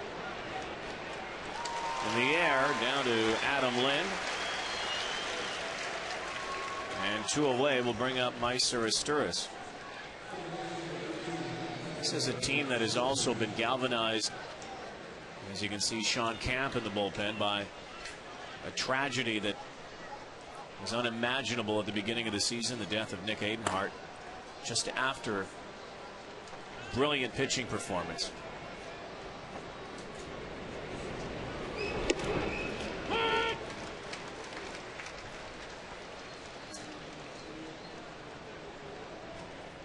That was a tough one, yeah, for this organization. Best prospect. Boy, life struck down far too early by a drunk driver. He's not far from their minds and their hearts.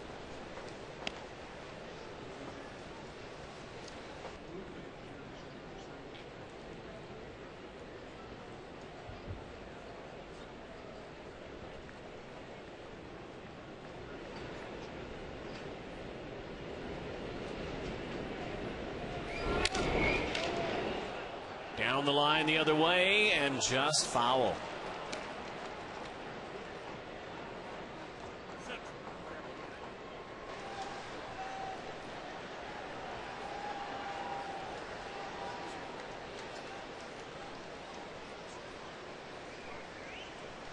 There's the jersey that will always hang in that dugout wherever the Angels play.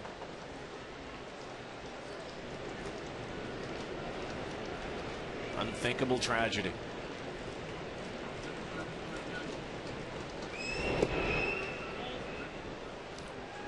Something like that could really take its toll on a team and just send shockwaves through the whole organization, and the big league team, you know, can get wobbly and fall out of it, but they have stayed together and they've battled together as a team after something as awful as that has happened. You know, the lone survivor in that crash, Johnny Wilhite, played at Cal State Fullerton, recently threw out a first pitch at a game. Former teammate of Ricky Romero, who will pitch tomorrow, and Romero says that Wilhite has been an inspiration. Could not imagine what the Angels had to go through. Here's the 2-2 pitch from Richmond. Barajas does well to keep that ball in front of him and keep Mathis at second base. He has had a good late breaking off speed pitch today. As you take a look at tomorrow's starter, Ricky Romero, take some notes what you've seen here this afternoon from these Angel hitters. They have had great numbers against left-handed starters this year. One of the biggest pitches of the ball game right here for Scott Richmond.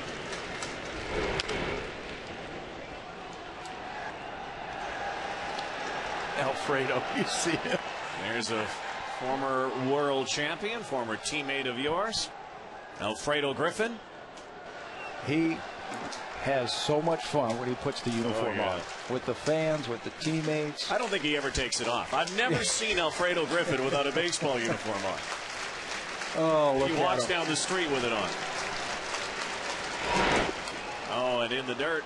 That's ball 4. Hadmeister is Sturris, and now you have to face Bobby Abreu. Cito's on the blower. It looks like he's going to give his starter a chance to finish this inning. He best be careful. He's handled Abreu a couple of times today. 2 strikeouts, but remember what happened with Vladimir Guerrero. Also struck out Guerrero twice before Guerrero took him deep. Barajas will come out. Work on the signals with Mathis at second base.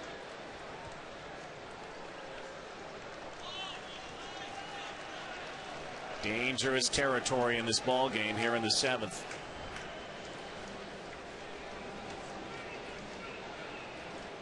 You see 11 home runs and 81 RBIs. 65 of them in this situation here. Runners in scoring position just under 400 now for Abreu in 126 at bats.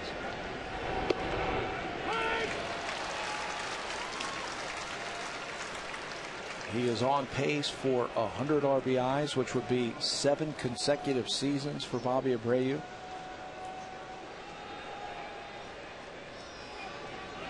They moved him into that number 3 hole, and he has just taken off.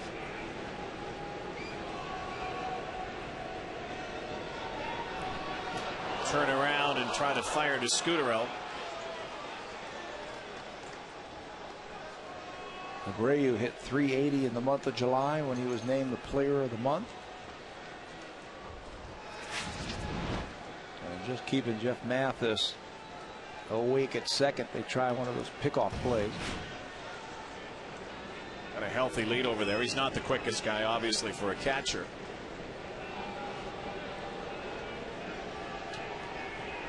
Have to bear down on Abreu. Strike 2. Breaking ball changeup. Strike 1, strike 2. He got him last time looking on a backdoor curveball. That time down and away just on the corner.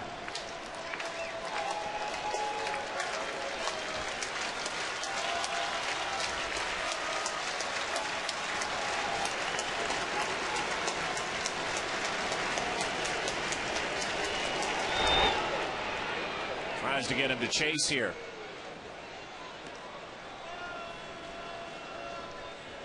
Two on, 2 away. 1 ball, 2 strikes. Scott Richmond could help his team and his cause right here if he can get Abreu. Good chance. If he loses him, he's not facing Guerrero.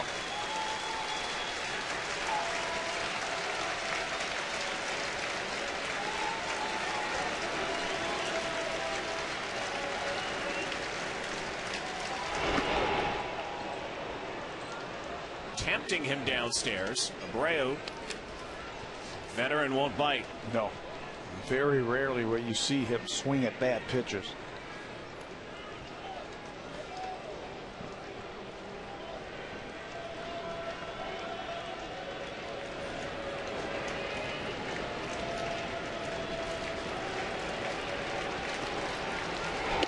Got him. Struck him out.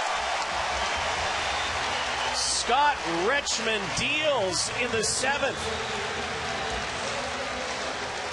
10th K. And the biggest one of the ball game right there. Stretch time at the Dome.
time, Irvin Santana's afternoon is over. 6 innings, 7 hits. He gave up 3 runs, was not as sharp, 110 pitches and 4 walks. So Santana's day is over. He will give way to the veteran. Darren Oliver comes in. That ERA right there, 2.88, leads the Angels, undefeated, 4-0. You throw in 14 holds also. And Oliver's been around the block a few times. This is his 14th big league season. Against the kid, Travis Snyder, base hit, fly out here this afternoon. Big swing from Snyder. And Oliver works well ahead now.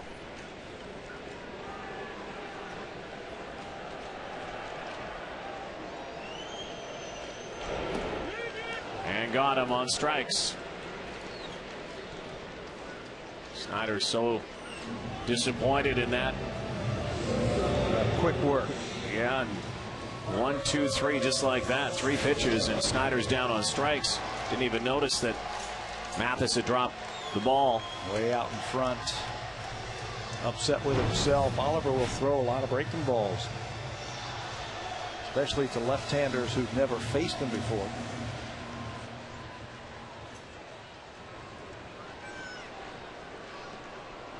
Top of the order for the Blue Jays here in the 7th.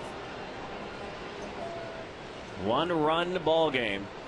The difference, Vladimir Guerrero's 11th home run of the season back in the 6th inning. Angels got out to a 3-0 lead in the 3rd. Blue Jays respond thanks to a 3-run shot by Adam Lind. Guerrero solo swipe in the 6th.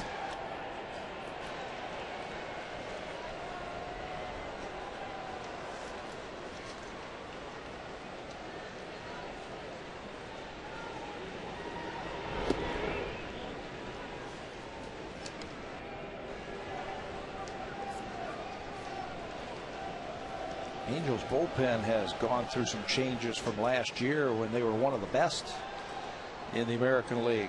They lost their biggest bridge to their closer. Scott Shields had a knee problem in spring training, tried to pitch through it, but just couldn't. So he has been on the disabled list, and they've been looking and searching, trying to find a guy to get to Fuentes, who took over for Francisco Rodriguez last year. All he did was set a major league record for most saves in a season. He's gone down to the Mets. And they've brought some young kids in there who are starting to show that they can get the job done. They've got a couple bridges now. Yep. Co-op that leads to Fuentes. Good chance that we might see Fuentes here this afternoon. 3 balls and a strike. Scudero walked, base hit, and a fly out to right field.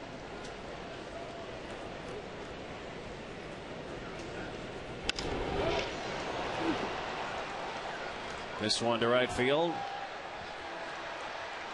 And Abreu for out number 2, bringing up Aaron Hill. Today is Junior Jays Saturday, presented by the Toronto Star. The next one, Saturday, September 5th, against the Yankees. And of course, the kids can run the bases just like the pros. 416-341-1234 for tickets, or BlueJays.com. And I can't think of a better thing to do if you're a kid that come down to this ballpark on a Saturday afternoon and join all your buddies. You can join some of the Blue Jays on the field before the game. You can run out on the field with the Jays and stand out there while they do the anthems. Yeah, isn't that? Yeah. I love that. What a nice moment for a lot of those kids. Some who have baseball dreams, others who just like to come down to the ballpark. Figgins has been flawless today at 3rd. Side retired in order here in the 7th. It's still 4-3 Los Angeles Angels of Anaheim.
Also had 10 strikeouts. Had a great breaking ball this afternoon. That's the second most strikeouts he has had in a game. He had 11 earlier.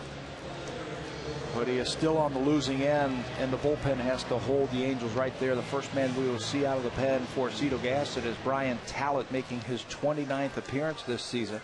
He has had 19 starts. Now this is his 10th time coming out of the pen. Talent has been very effective pitching out of the bullpen for the Blue Jays this year. Guerrero homered in his last at bat. Back in the 6th inning for Scott Richmond. Nothing to hang his head about today. No. 10 Ks.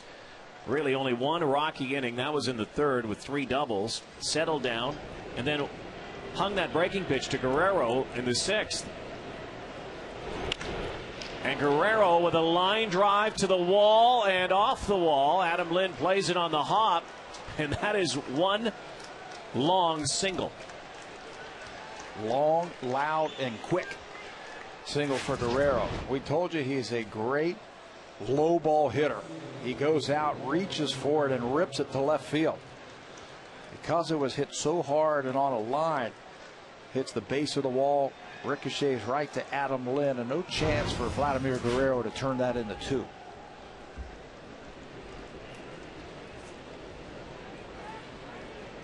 Two for 4 day.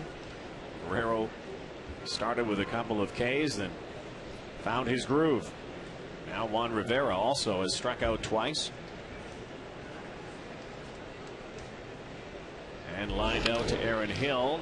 The other way, this one could be in, and it's gone. Wow, that one carried a long way. Man, did that ever carry. Juan Rivera with a 2-run shot here in the 8th off of Brian Talent. And that's number 20 for Rivera. I was watching him coming out of the box when he hit it. And his first reaction was that that ball was going to be a foul ball. He kind of like stood at home plate looking like it was going to be a foul ball, but it just carried. Watch him. Just sat there and watched it. And it carried right down the line for a 2-run home run. Sneaks over the wall. An excuse me home run in many ways.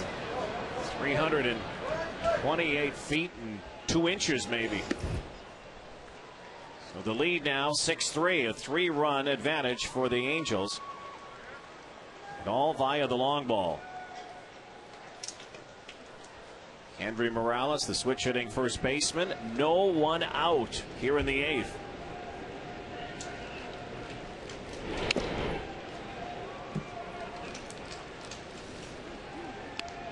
It's a team, the Angels, that hit 179 home runs last year. They now have 138 this year. So they will probably get by that number that they set last year. Looking to win the Western Division again. Down on strikes goes Morales. Well, that's something they've done a lot of in the millennium. 4 of the last 5 seasons they've finished first in the AL West. 5 of the last 7 seasons they've won 92 or more games. They won the West last year by 21 games, just a 5.5 game lead. And again, they began the season really staring up at those Texas Rangers who came out of the box quickly. Here's Eric Ibar.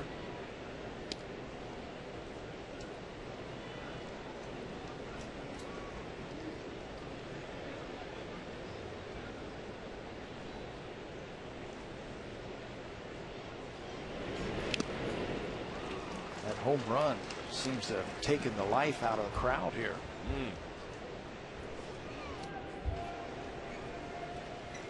I've been to louder libraries.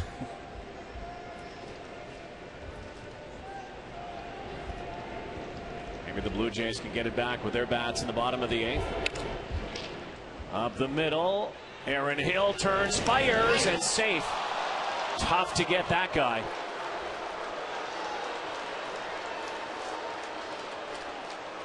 Lightning quick Eric Ibar.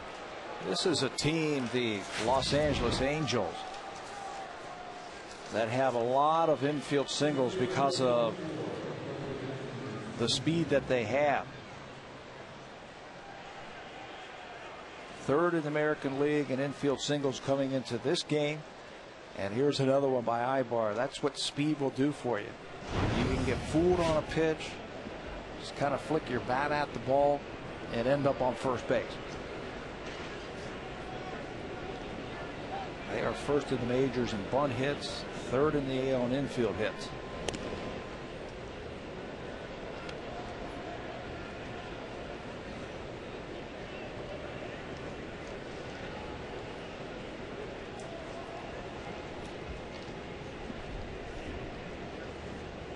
One out, 2 runs already in thanks to that 2-run swat by Rivera.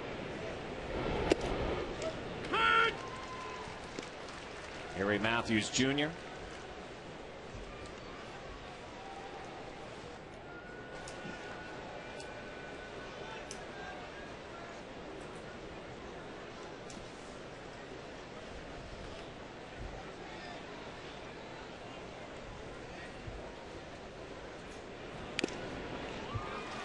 You know, obviously, Tabby, the Yankees have become this monster, the evil empire of the AL East, and you know, with what they can do late in games, especially with Mariano Rivera on the back end and their power. You know, the new murderer's row there, but the Angels can do it to you in many ways too, and then they might have the added element of a lot of team speed because they can swipe so many bases. Yeah, in the playoffs, it's all about pitching and defense, but you have to manufacture runs while you're in the playoffs because you're facing everybody's best pitcher. So if you believe in good pitching will stop good hitting, and I believe in that, you have to be able to score runs different ways other than sitting back and hitting home runs. And this might be a team that can write that kind of script come the postseason. They haven't had much luck in the postseason since their world championship in '02. They've been there and they've had great records heading into the playoff. As Matthews drives this ball to right field, and it has not been a good inning for Brian Talent. And Ibar quickly coming around to score. Matthews will slide into third with a triple. And you're right, Brian Talent rocked now for 3 runs here in the 8th inning. The roof caving in on the Blue Jays. A couple of singles, a home run, and then the second triple of the season for Gary Matthews. You know you're probably going to get some fastballs with some speed on the bases. He tries to backdoor him with that cutter. Stays right with it, hits it all the way to the wall in right center field. The play is right in front of him. And with his good speed, he makes it easily without a throw. Get to third base with less than 2 outs and help the next hitter. That's Jeff Mathis, where a long fly ball will plate another run.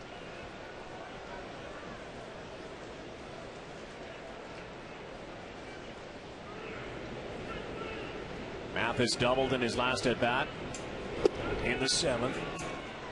Talent coming in here in the 8th. Base hit to Guerrero, home run by Rivera, strikeout to Morales, base hit by Ibar, and the triple by Matthews. 7-3.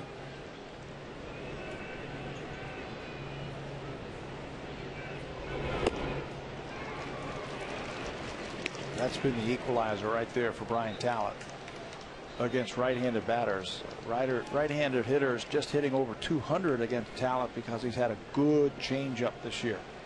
When he was starting, he had a few games where that was just tantalizing to a lot of the batters. There it is again. Good pitch. Well, they get Matthews on a strikeout. And now the infield can go back. They were in trying to cut off another run at the plate. But he's got Mathis out in front. RBI chance there negated by the strikeout. Top of the order, Sean Figgins has chipped in today with a double and an RBI back in the 3rd inning. 1 for 4, but has also been splendid at third base.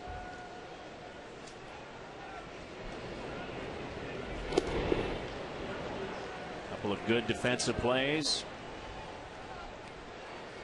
Figgins showing bunt. And that got the attention of Bautista.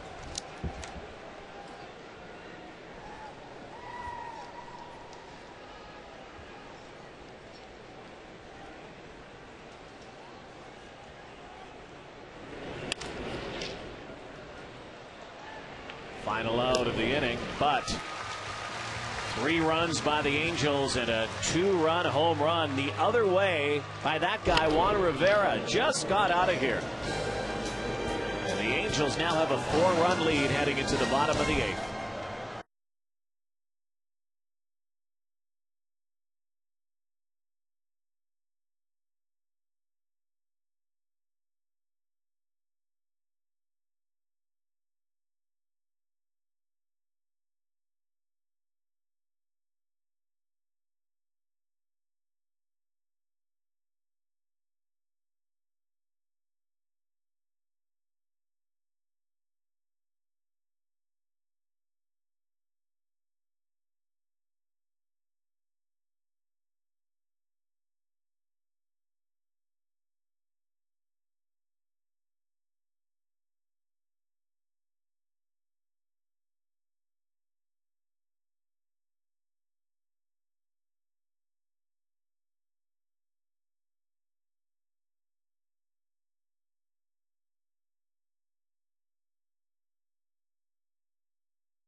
Times faster than any other.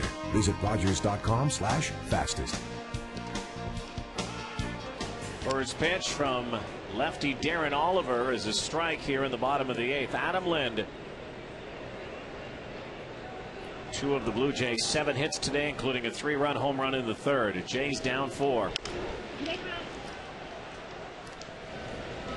Sturris quickly makes the play. If you're watching over on TSN2 earlier today, the Little League World Series has begun in Williamsport, Pennsylvania. I love watching the kids. And team from Hastings community in Vancouver lost a heartbreaker to Mexico in the last inning, bottom of the 7th. 2-1 to Mexico today. Opening game of the Little League World Series.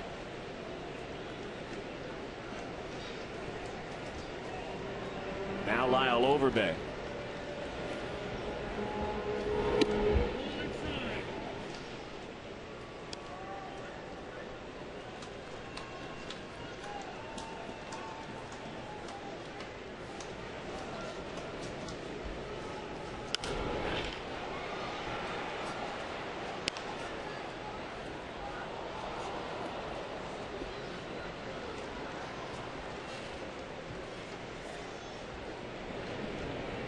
Ball and a strike to Overbay. 1 for 3 day.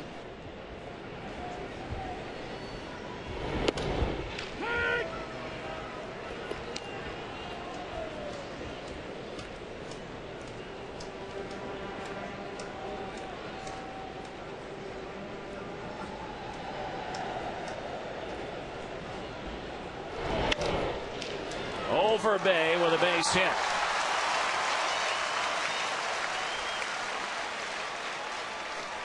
Jays in dire need of a spark right now. Get one from Lyle Overbay. They need some base runners here, base runners there to get back into it. Overbay starts it off with a 2-strike single by Sturris. They'll probably play behind Overbay because that run doesn't mean anything. Morales, the first baseman, not even holding them on. Vernon Wells 0 for 2, walked in the 6th inning, then was caught stealing. One of the little mini turning points in this ball game. Yeah, because he walked the next batter, Bautista. 2 on, nobody out, and then great defense. Defense really picked up Urban Santana in that 6th inning. Mathis threw out Wells at second, and then Figgins made that sensational play behind the bag against Ruiz to throw him out. Darren Oliver took over the next inning, and that was the first hit that he just gave up right there to Overbay.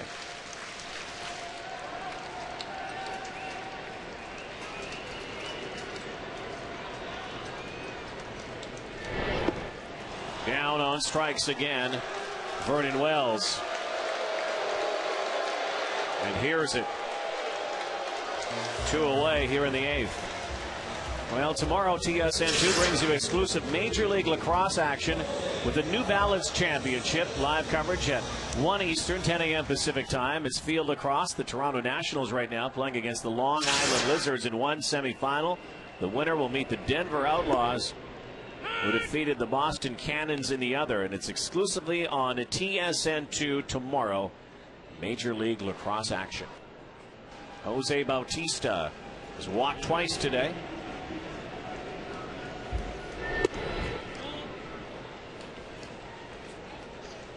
Oliver has been around. Darren Oliver. He has spent time with the Rangers. He was originally drafted by the Rangers in the 3rd round in 1988. Spent some time with the Rangers and the Red Sox, Rockies, Marlins, Astros, Diamondbacks, Cubs, Mets, and now the Angels. And the moral of that story is, Rod, if you're left-handed and you can throw strikes, you can pitch a long, long time. They will find you. Oliver, 38 years old. He will turn 39 in October. He must have a big basement. Big rec room with all his jerseys. With all the jerseys, all those teams. He was actually not in the major leagues in 2005. Pitched in AAA, had to work his way back, and then spent some time with the Mets in 06. And he's been with the Angels since 07. Long fly ball to center field. And that will do it for the 8th inning. We head to the 9th. Darren Oliver with a solid outing here. Jays down by 4.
Written consent of Rogers Blue Jays Baseball Partnership.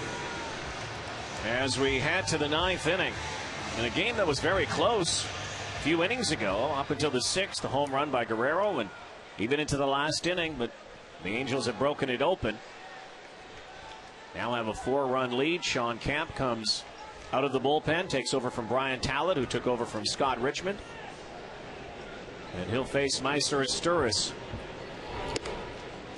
Double, 2 RBIs for Esturris. Slick second baseman.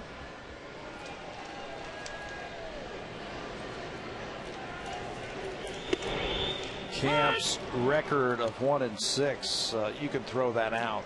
He has just come into tight ball games and ended up losing them, but has pitched well this year. Cito Gaston showing a lot of confidence in him. Base hit by Asturias here. A good sinking fastball, the slider, and the changeup. Pitched long out of the bullpen. Multiple innings type of reliever. Gives up the leadoff single to Asturias. 11 hits now for the Angels.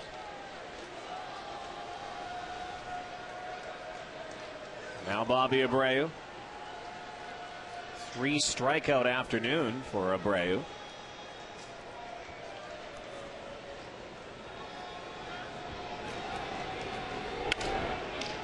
Not this time. Taylor made double play.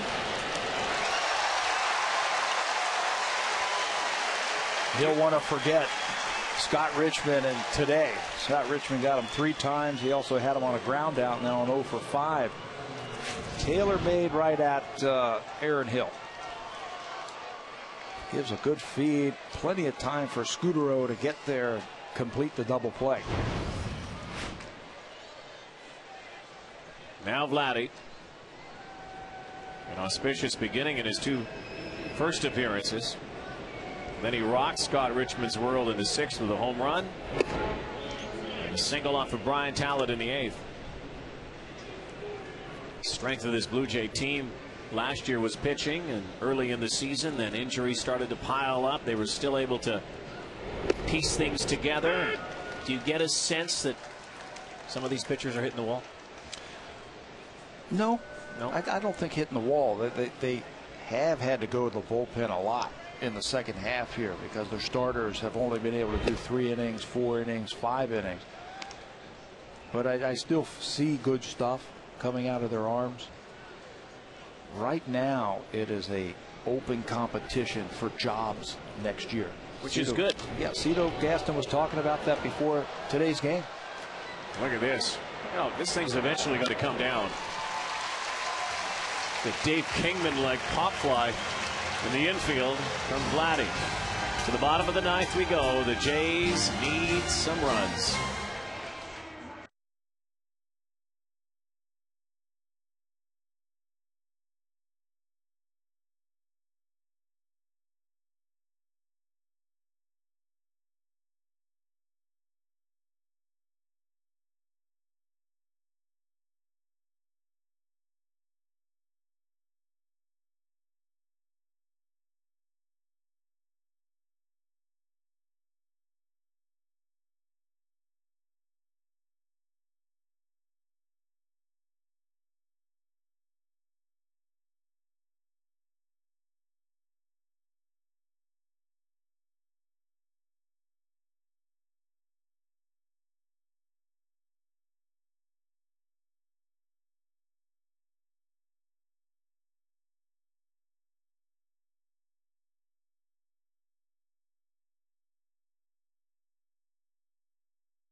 Scioscia, he has been searching all season long for a guy to take over there, and they feel like maybe Jepsen is that guy. Throws hard, got a good curveball. He'll cut that fastball also. and it's working. Since July the 1st, he is 8 for 8 in holds, and his ERA is under 2.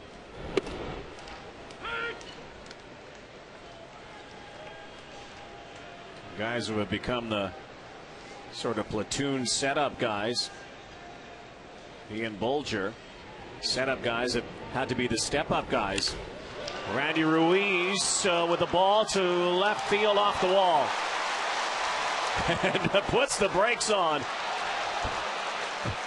You feel the ground kind of shake there? The big man leaned on one. Boy, just a few feet from his 4th home run. You know, on a line, that looked like one of those breaking balls, and he got the head out, hits it right off the top of the wall. Rivera with a very strong arm.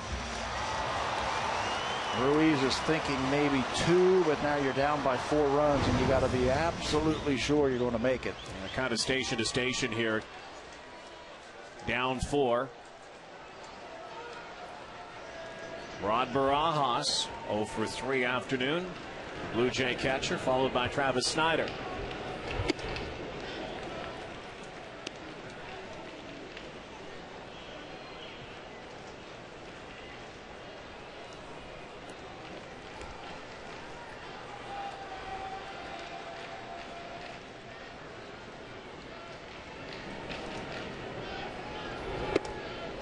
Blue Jays try to the rally caps on here and play comeback against the Angels. Very difficult, though. This is why this team has one of the best records in baseball. They get a lead, they normally keep it. Yeah, it's a complete team with a deep bullpen.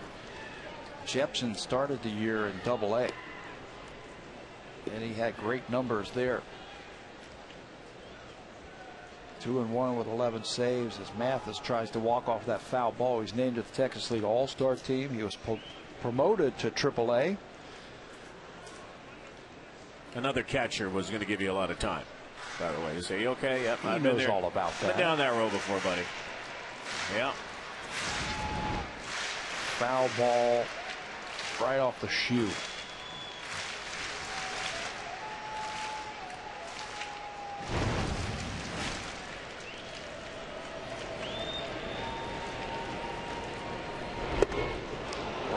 Swinging on strike 3. That is a hard breaking ball and a good spot for Jepson. Spent some time at Triple-A this year when he was optioned back on May the 4th. Picks up the strikeout here. Really gets on top of that breaking ball, and Barajas can't keep his at bat going. This should be fun. Power on power here. Travis Snyder against Jepson. A lot of giddy up on that fastball, up to 96 miles an hour.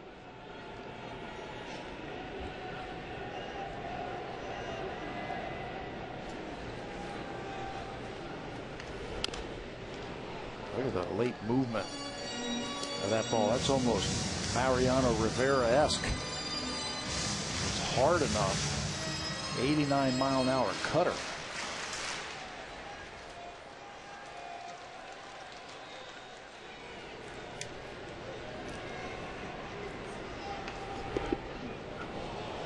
Bounces, and Mathis keeps it in front of him, preventing Ruiz from advancing. Angels scored 3 times in the 3rd to lead 3-0. Blue Jays bounce back. 3-run home run by Lind. Guerrero a home run in the 6th. The 2-run shot by Rivera in the 8th. And this is where we are right now. A lot different ball game than last night. Blue Jays had the big lead, and then they had to hang on for dear life. Home run was a big part of the game last night for the Angels too. Snyder hits it hard to center field, but right there tracking it, Gary Matthews Jr.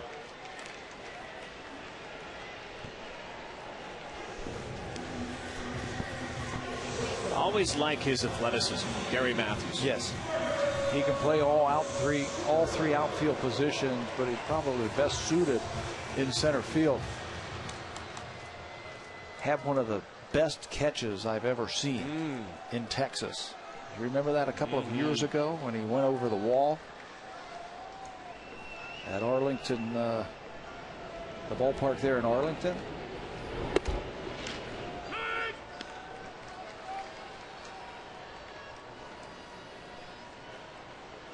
Brought it back. Marco Scutaro. Jays down to their last out.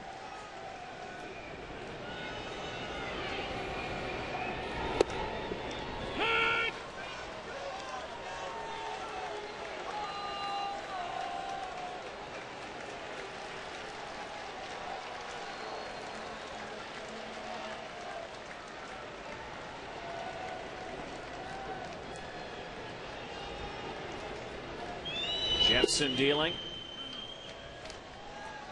Down and outside the strike zone. Again, an Angel team that was 9-12 in April.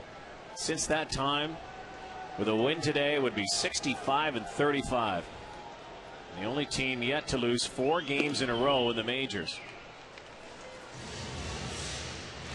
They have turned it on.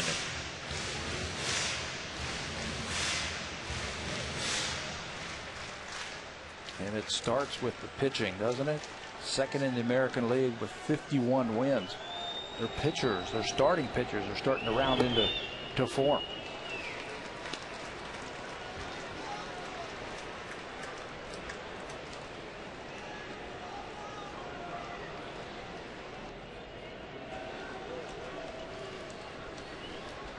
Really had to chase down a team that was streaking out of the chute, the Rangers. Scutaro pops it up, and this will do it.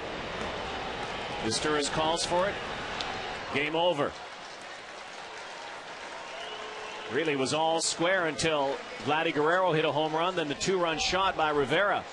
The home run, big part of the ball game today, as it was last night. Breaks it open. Mike Scioscia can feel good about it. The losing streak is over.